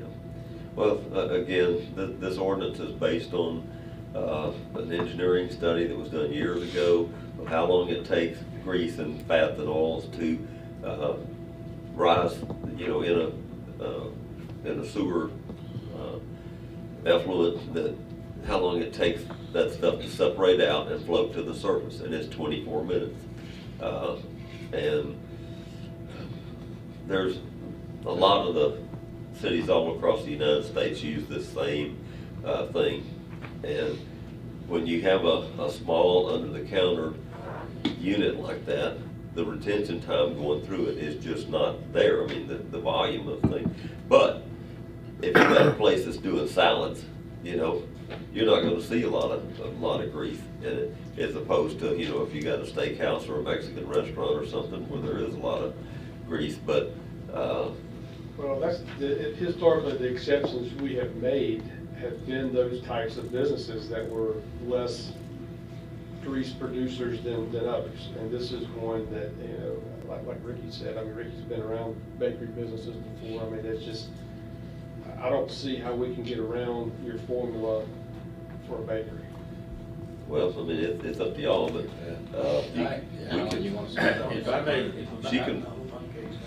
If I may add to this, and I called James today too.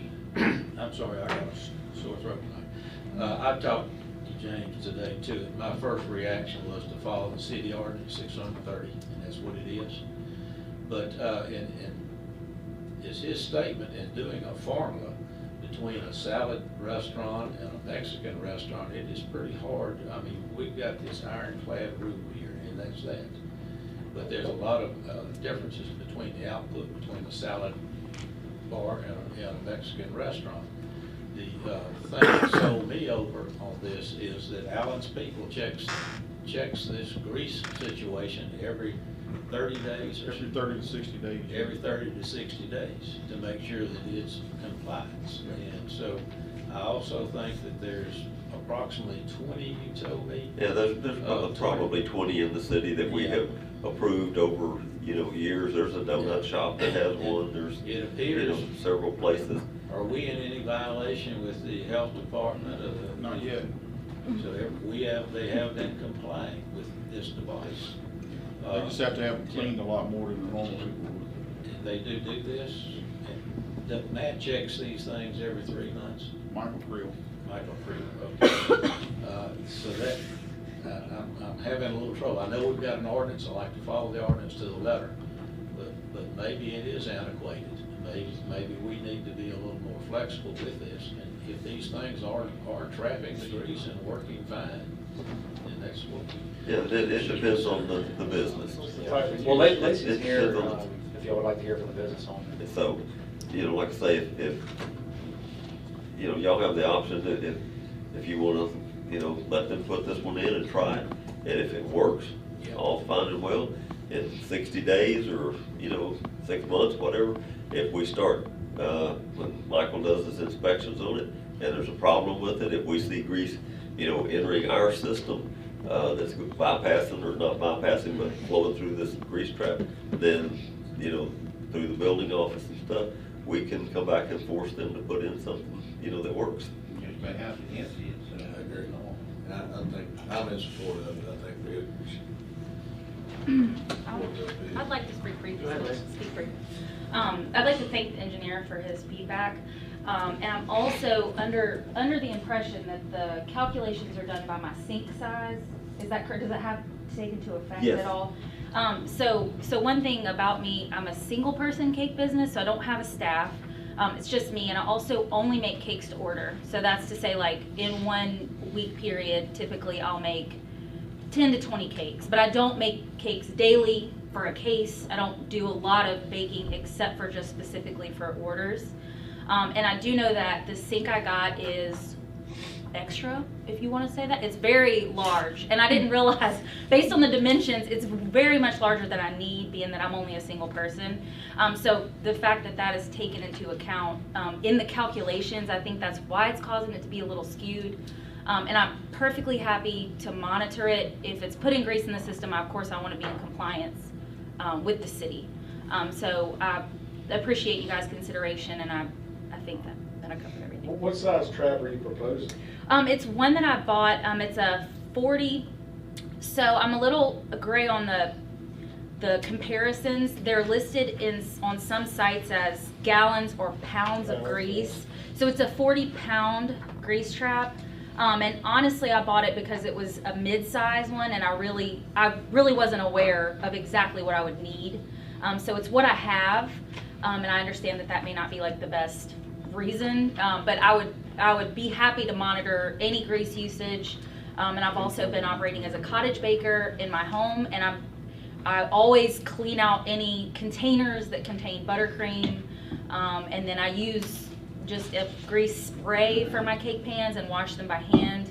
But I don't put any globs of buttercream or cake batter into the drainage system. I'm already kind of used to cleaning them out and putting them in the trash, because obviously our home plumbing is important to me. And and of course all the other things. So and this city plumbing is important to us. So that's I why understand. We can be fined heavily for excessive grease. Yeah, that's been explained to me. So, okay, initially you see bakery, I'm thinking full-blown donuts, cakes, pastries, and all that. That changes things a little bit for me. I'm looking at the sheet on your trap here that you selected real quick. Yes, sir. It's 48. It's the 4820 option. Yeah. I've personally bought 2 cakes and they're awesome.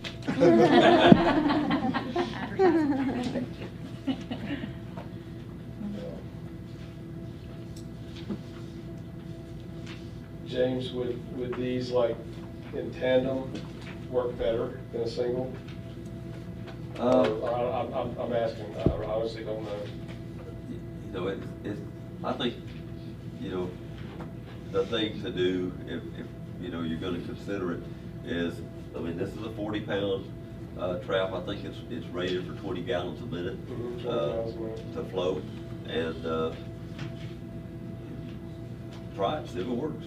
If it doesn't, then she's going to have to. I think that's what we ought to do. Give it a try without its people monitoring, and you have the understanding that if it does not work, we shut you down. Yeah, absolutely. Yeah, I'm happy to be in compliance, and I'll get whatever I need to do to be. I make the motion that we approve a 40-pound trap with a 20-gallon per minute unit. So maybe your business, please. Lacey Cakes. Lacey Cake. Second. All right, motion by Mr. Rapania, second by Mr. Cox. Any further discussion? Yes. I'd like for probably Mr. Creel, yourself, Daryl, review this ordinance, review these requirements, and let's see, and get Mr. Foster involved too. Let's see if we're overkilling this, and if there's any way we can be a little bit more objective and have a little bit more leeway on these, so we don't end up with this situation every time. I just like to look at it. I know you're using the EPA. No, that's not the EPA. This is a different one, but it makes, this one has results in smaller sizes of that's why we switched. Right. When y'all approved the ordinance, I don't know, 5-6 years ago, it was that we changed it from the EPA to this formula because it reduced the size that was required, and it like I say, this one's based on that 24-minute retention time. That's based on the engineering study and that. But you can't come up with one, for every. Everything's different. Every situation. Is different. Every situation. And that's what we're finding. Like I said, I was ready to say, yeah, no, we're not going to do this. It's going to be at least a 500 gallon. Yeah. But hearing the situation of 20-30 cakes only, her wife said she wipes everything down because at home she's used to it already. Continue that practice. I think this is okay for us to go ahead and do and monitor. I think we need to write something in our ordinance though that gives these guys the flexibility to approve something based on common sense. You know what I'm Yeah, saying? well, I understand that, but. I know you have a job and you're reading and you're going by the book, and I appreciate that about you, but. Yeah. And I hate to have to, every time you come up here and give us your spiel, and we're like, feel like I'm kicking you in the face. No, I mean, I totally understand it because every situation's different and you can't have a formula for every different kind of thing. So it's just something we're going through. I like this formula because it works for most restaurants. Right. But I'm, totally flexible on, Yeah, I just want to look letting at common people. ground, and see where common sense can prevail, and we can come up with the, like I said, if it doesn't work, we always put the stipulation. If it doesn't work, you gotta do something else. Well, the only thing, I mean, I've seen this situation before, and she'll just have to pump out the trap more often. Correct. That's the answer to it. I mean, you can put a smaller trap in any restaurant. I'm not saying yours is smaller, but it will work. It just, you have to pump it out maybe twice as many times if you did have one the proper size. I'm not saying that you don't, but the answer is just keep it pumped out if you want to keep it. But I mean, these are not big traps. They're like 3 foot by 2.5 foot, something like that, so. All right, we'll get, so y'all look at the ordinance and see if they're gonna come up with any flexibility. All in favor? Aye. All opposed? Nay. Motion carries. Ricky voted no. All right, now we've come to general public comment. If anybody would like to address the board for up to 3 minutes, you may come to the podium now.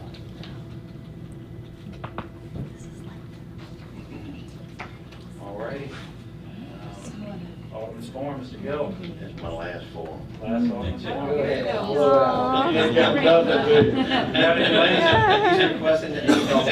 got any landscape? Hey, if I got Libby here, I've got a list, man.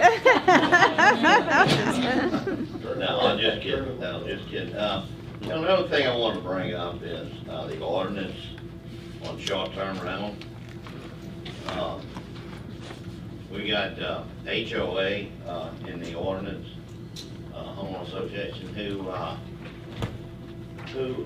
has the power to stop a short-term rental from coming in to the subdivision. Okay. HOAs are developed within the last 10, 15 years in all new subdivisions around town, but there's subdivisions that are old subdivisions and don't have an HOA. So they really don't have no protection if they don't want a short-term rental. They have no protection compared to what a HOA has. So to my opinion, that's not fair to everyone in Ocean Springs. If you get HOA, you're fine. If you don't, then you don't have no way to stop a short-term rental, and it's just not fair. The ordinance is written. It's not fair for everybody in Ocean Springs. And, and I think we ought to adjust it to make it fair, equal throughout the city. John, the problem I have too, and I'm in support of what you're saying, is in Ward 4, I have no official HOA. I read it according to Carolyn. And we have got, Stark's Bow is a great example. We give money to them, but according to the state regs, they're registered. It's a pretty strict deal. And I bet I bet there's no HOA in this town that would stand up in a court of law. So anyway, having said that, the citizens in this community have no say-so, zero say-so on short-term rentals. And I don't think that's correct. We're not a damn communist city, okay? And I think the citizens should have some input. I apologize, I don't mean to look at you. The citizens should have some input. You got me cracked up. That's all right. Go ahead. I have had a lot of questions in my ward about this. And as a matter of fact, it hadn't been 3 weeks ago, I told the lady, I'm sorry, there's nothing you can do. There's nothing I can do. There's no ordinance. And that is not the right procedure that we should be doing in this city. And I would like to see us take a look at short-term rentals and allow citizens input. This was put on us by the last administration, I'll just say that. And I think that we should allow citizens input, whether it's an HOA or a street or just or an old subdivision. The folks should have some say-so in what's going on in their neighborhood. I don't have the details that are down in the weeds, but I really think we need to ask Carolyn or someone to take a look at this and arrive at some procedures that we need to discuss and take a look at. But, to your point, Ken, there is a public hearing on each application. Yeah, each one of them is passed, but the public doesn't know it till it's done. It's not.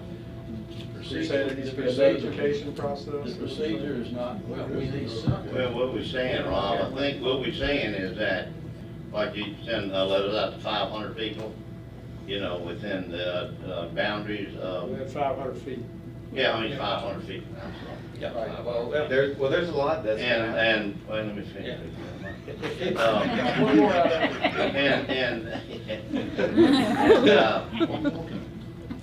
yeah, we always interrupt each other.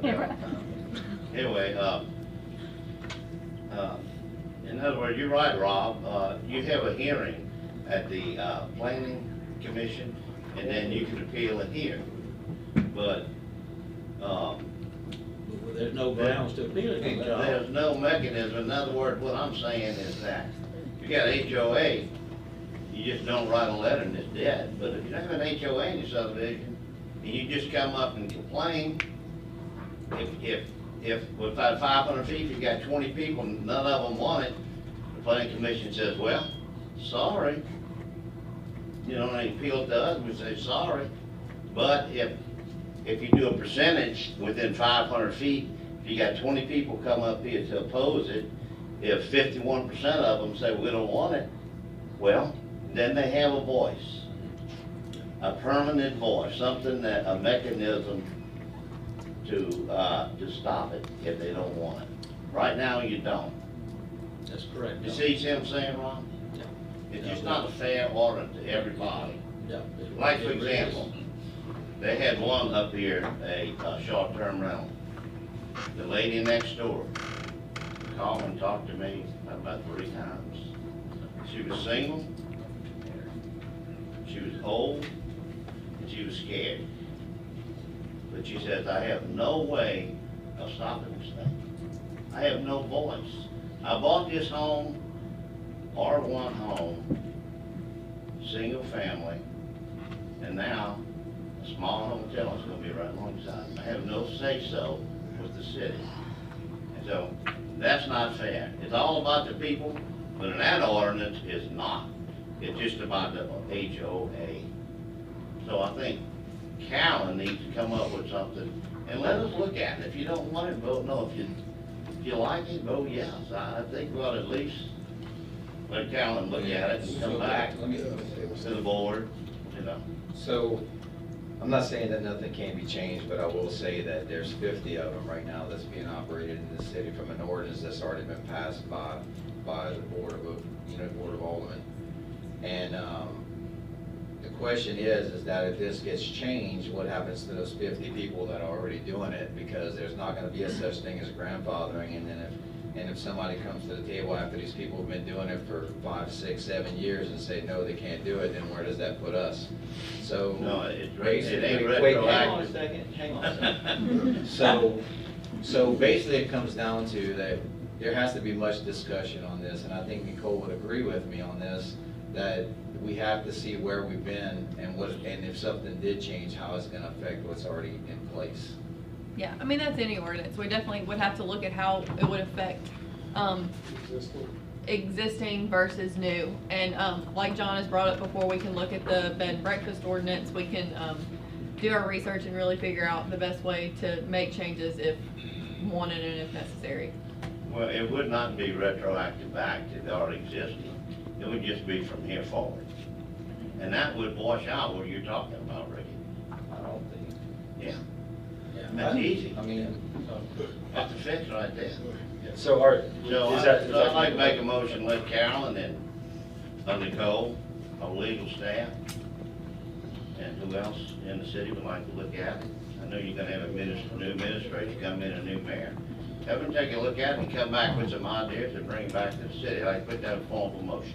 All right. Motion by Mr. Gill, seconded by Mr. Papania. Any further discussion? I do, Mayor. John, Mike, I know the three of us have gone through this before. We beat it to death. And there was no stone unturned trying to come up with a solution to what you're saying. And we looked at every angle, and we tried to come up with solutions to just that. If the next door neighbor didn't want it, what could we do to support them? What could we do to give them something to fight it?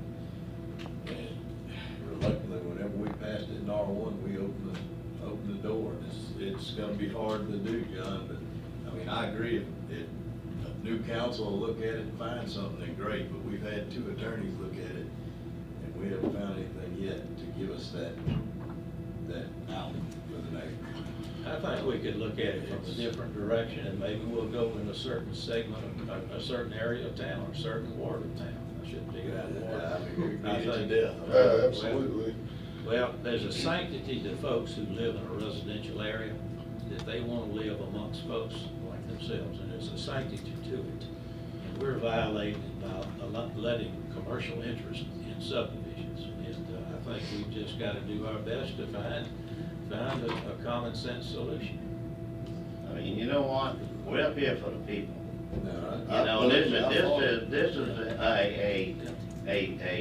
a ordinance that is not fair in this city. It's just not. I don't see how you cut it. I've talked to a lot of lawyers about this. It's just not fair, and somebody's gonna challenge it at some point. I do believe in New Orleans, they ended short-term rentals. I remember They reading shut a them lot. down. Yep, I remember. They So, shut them down, Lord. There's too many of them. It burned the I neighborhood. think we've got an attorney, and I think she can find the solution to this. We'll go ahead. They didn't shut it down because it ruined the neighborhoods. I think they shut it down because it was taking away, everybody was kicking their long-term renters out to do short-term. Well, according to, Don Pickey and you all in paper. All right, So we do Burn the have, neighborhood. we do have 50 allowed in the city, and we're at 50 from what I hear Ricky just Yeah, we said. are. So right now, there's no other new ones allowed, because we're at our cap. Yeah, there's no. We're there. Well, the If only. I get you to make a motion, allow more. Yeah, we'll look at it. All right, That's what you motion's done, on. we've done that one. All right, all in favor? Aye. All opposed? All right, motion carries. Anybody nay? Okay. That's all. We're trying to make sure. All right, anything else, Mr. Gibbs? No, You that's were it. nay? Fine now. I said enough. Tomorrow, everything's ready for, come on. What? Okay. Anybody else? Am I the only one that went nay? Bill? All right, I'd like to thank everybody here for putting up with me. Aw. It's been a privilege and an honor serving with these men up here, and you, especially you, Shane. You've learned a lot, you've grown, and I appreciate everything you've done. But, I'll still keep in touch, check up with everybody, and probably watch everything that goes on. But I do appreciate every day that I was here for 4 years. Been a pleasure. Appreciate you, sir. You've been a good alderman, Joey. Thank you. Thank you. I expect you to volunteer for every festival. That's right. With my golf cart? Yeah. Yep. Hopefully, vote you. I want to say the same thing, you know, it's been an honor to work with all 3 of you guys, leading this board. John, 36 years, I just, I say it every time I talk about it, it's unbelievable, 36 years serving the public, and it's not an easy job. And sometimes you did make it look easy, but you also had some hard times too. We all fought the battles. I know. All right, but good luck to you 3 at Shea. You know, you were one of the youngest mayors in the state, and now I guess Officially, yeah. you are until the 30th. Yeah. He wasn't even born yet when I first got elected. Right. But it has been a pleasure to work with all 3 of you, and it was a great 4 years. We fought the battle together, and here we are, 15 days left. That's it. I appreciate it. Alan, I did want to touch base with you because I got a phone call. The drainage on White, it's coming from Holcomb through that yard, it blew the fence over, and then the house flooded. Stephen went out there and looked at it, I believe, and y'all were gonna try to come up with a solution or a recommendation that they can do to help solve that problem, but I haven't ever heard back here with. Not exactly what Stephen come up with, I don't know exactly what he come up with, but, I know he went over there and tried to widen it some and opened it up behind the house. And they're going back over there this week and gonna try to do some rock work on White too, to, fix that sinkhole in the front. Okay.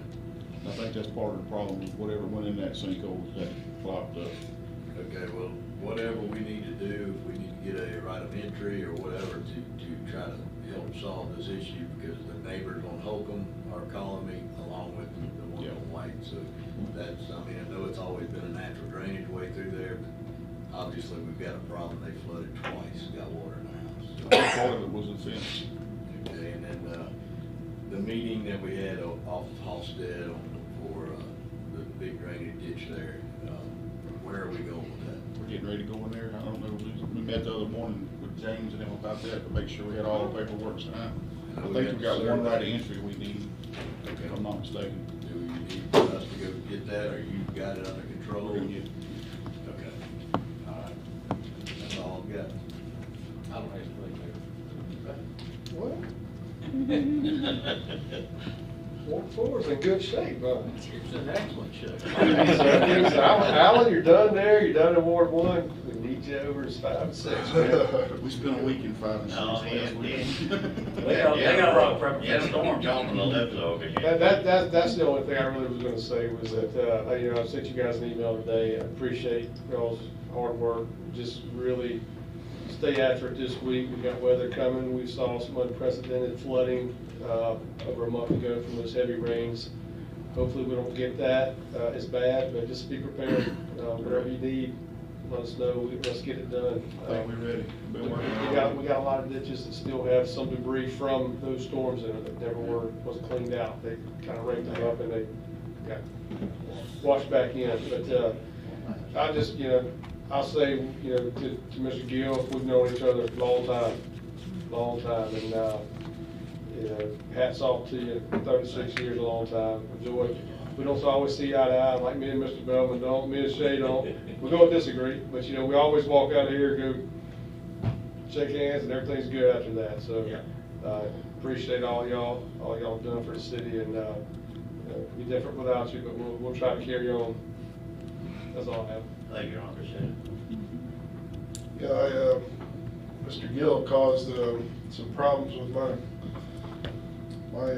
child's perception of Santa Claus years ago. I'll never forget. We ran into John one day after the Santa in the park over there, and he was kind enough to stop and talk to her, and she was very small at the time, told him what she wanted, and when we left, she says, Dad, she said, I never noticed it before, but she says, Santa Claus looked a lot like Mr. Gill. Funny. I said, I had never noticed that. We went on about our business, but she dwelled on that for quite a while. I used to use a pill, I don't need one now.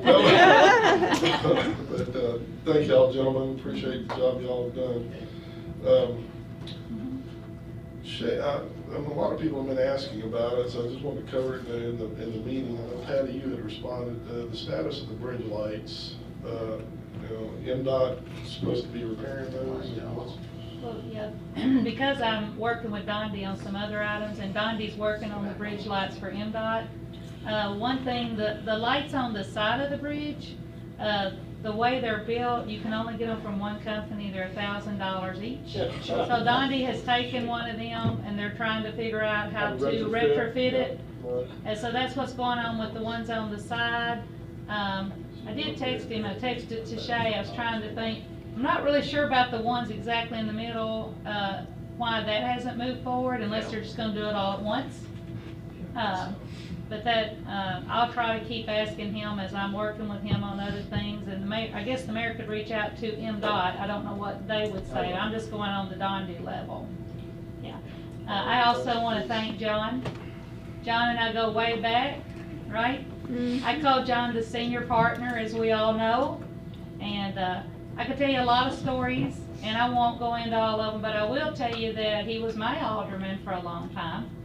And the Civic Center out there, when the Civic Center when we received $100,000 from the hospital, Damien McKay was the parks director. And of course, Damien was John's son. And they went out there and they didn't build it the same size. And boy, I used to walk it, so I went and told old John, buddy. I told on him pretty quick. And John made him go and fix it. John made him redo that Civic Center to be the same size as the hospital. And so he has always, and that was a tough move. The walking track, I'm sorry. That was a tough move because he had to get on to Damien to get it done. And so, went back and forth in the paper. John and I have got, we got a long time back, and he's a good friend, and he's one that'll really call me out at times, and I really appreciate it, John. It's been a pleasure to work with you, and enjoy our friendship. Mr. Bellman, we had a little rocky start, but I enjoyed it. We really got there after a while. Have a lot of respect, and I've enjoyed working with Shay. Shay's been a pleasure to work with you. Is that everybody? Yeah. So I know everyone feels that way.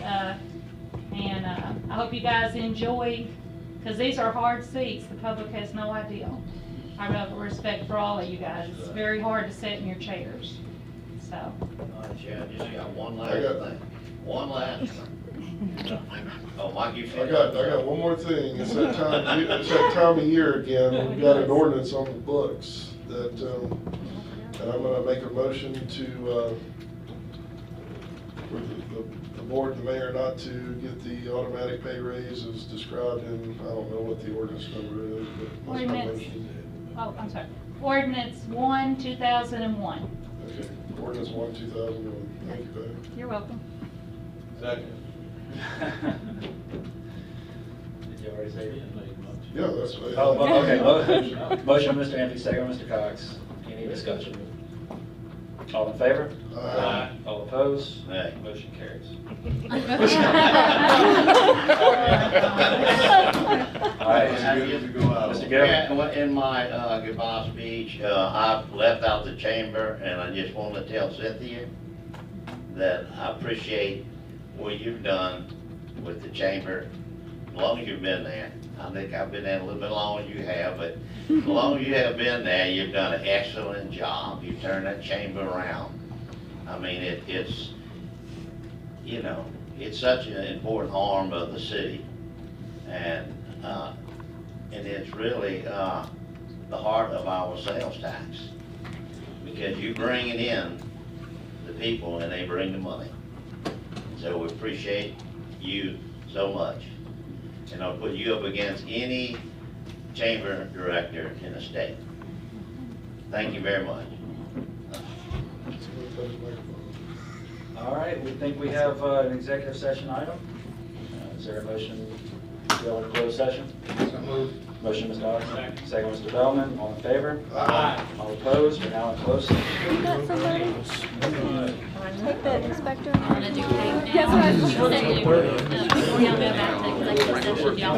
doesn't matter, I just gotta get those buildings open. It might be 10 o'clock, but we gotta get to the community center. Okay.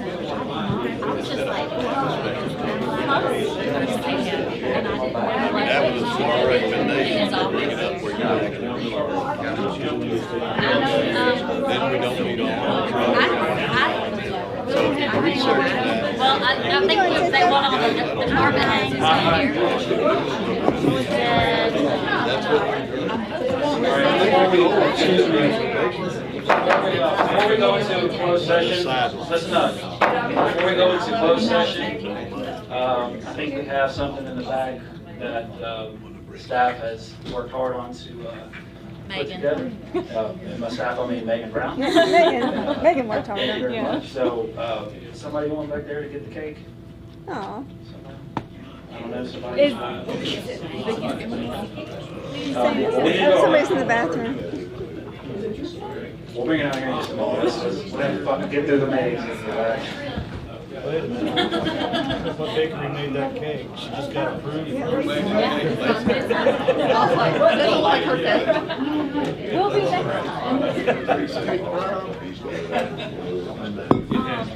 back. Well, I'm jealous. This is what I thought when he wanted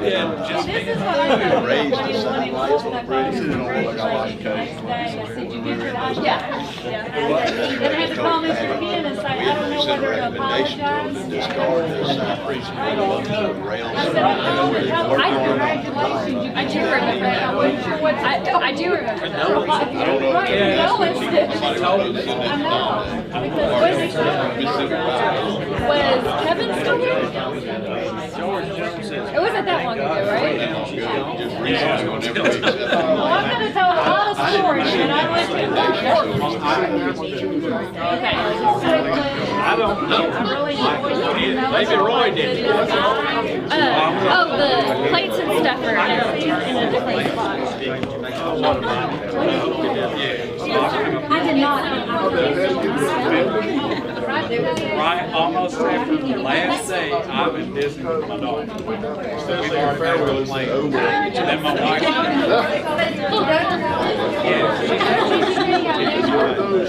Yeah, I was in there one day and I was telling something about you didn't tell me at first.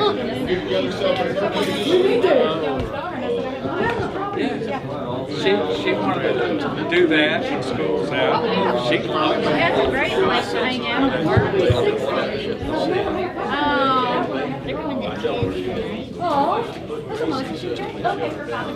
Bring the birthday boy back out.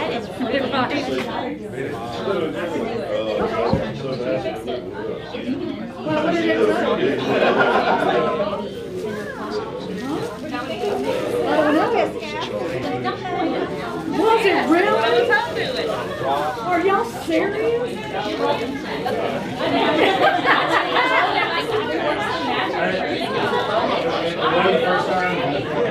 Oh, I see it now.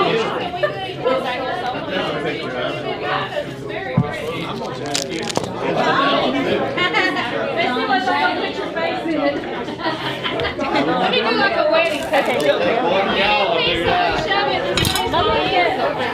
It's so heavy, we may not want to make you hold it, but go behind it at least. Where's Joey? Oh, it's all in there. Hey, Joe, where's Joey? Joey, it's here. You, Shay, and Gil. Just like, all right, there you go. Oh, I thought you can go back there, Joe. You had these scissors. Yeah, it's for everybody. You're on my list. You did great job. Good job, Megan. Hey, you called it up. Congratulations on a big old. Hi.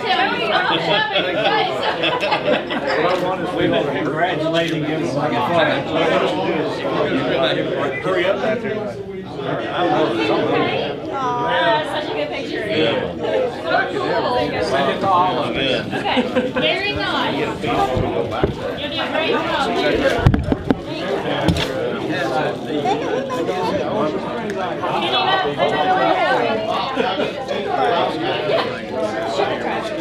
Okay, that's right. Stay with my wife. Go get the weed. Megan, you're fine? You're fine?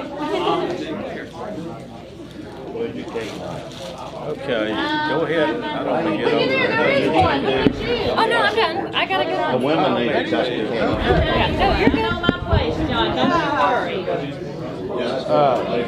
Is George Jones going to say? What? No. That's the day I'm through.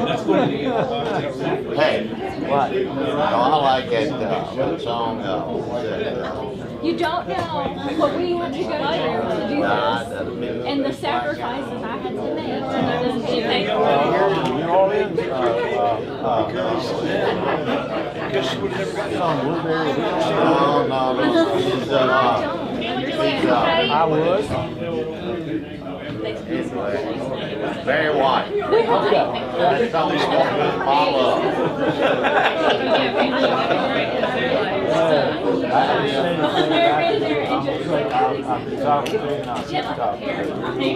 She's name is spelled look, you. Oh, is that how y'all did it? I didn't actually, Vicky and.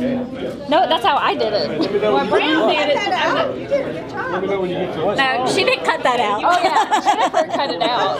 Jennifer and we placed it on there. Yeah, we had to. We wanted to eat that piece first, so yeah. I wanted the A. We want the A. All right, let's everybody get Okay, that was a good time to bring it up. We're gonna have plenty of it. Patty had this in the bag, so I guess she had bought it for her. Well, that's good. Because there's gonna be plenty, but most people don't want that much. It's so sweet.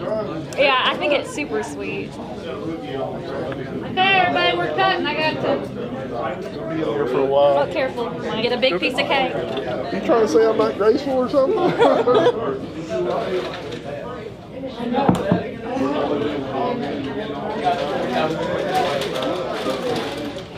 Yeah, I think Not the $16.99 is so pretty. I don't know who made the cake. Huffy's daughter. Sugar Tribe. Yeah, right there by Patrick. So you want to keep cutting. I'll go back here and get this motion. That's what we're gonna do here.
could have just turned it off. Yeah, the worst people you want to make mad are the nice people. You don't want to make them mad. I was scared.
It's been a long month.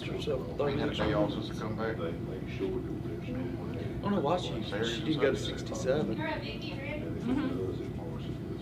Yes, ma'am. Motion made by Rob Blackman, seconded by Joey Billman, to stay in executive session regarding personnel in the Mary C. So everyone can pretty well leave, Steve and Sarah. Where's Mark? He's over here. Mark. He's hiding in the corner. He's hiding. He's ready to stay. By the way, I'm down. I'll keep your cake. You ready? The next week's on you. I just saw you.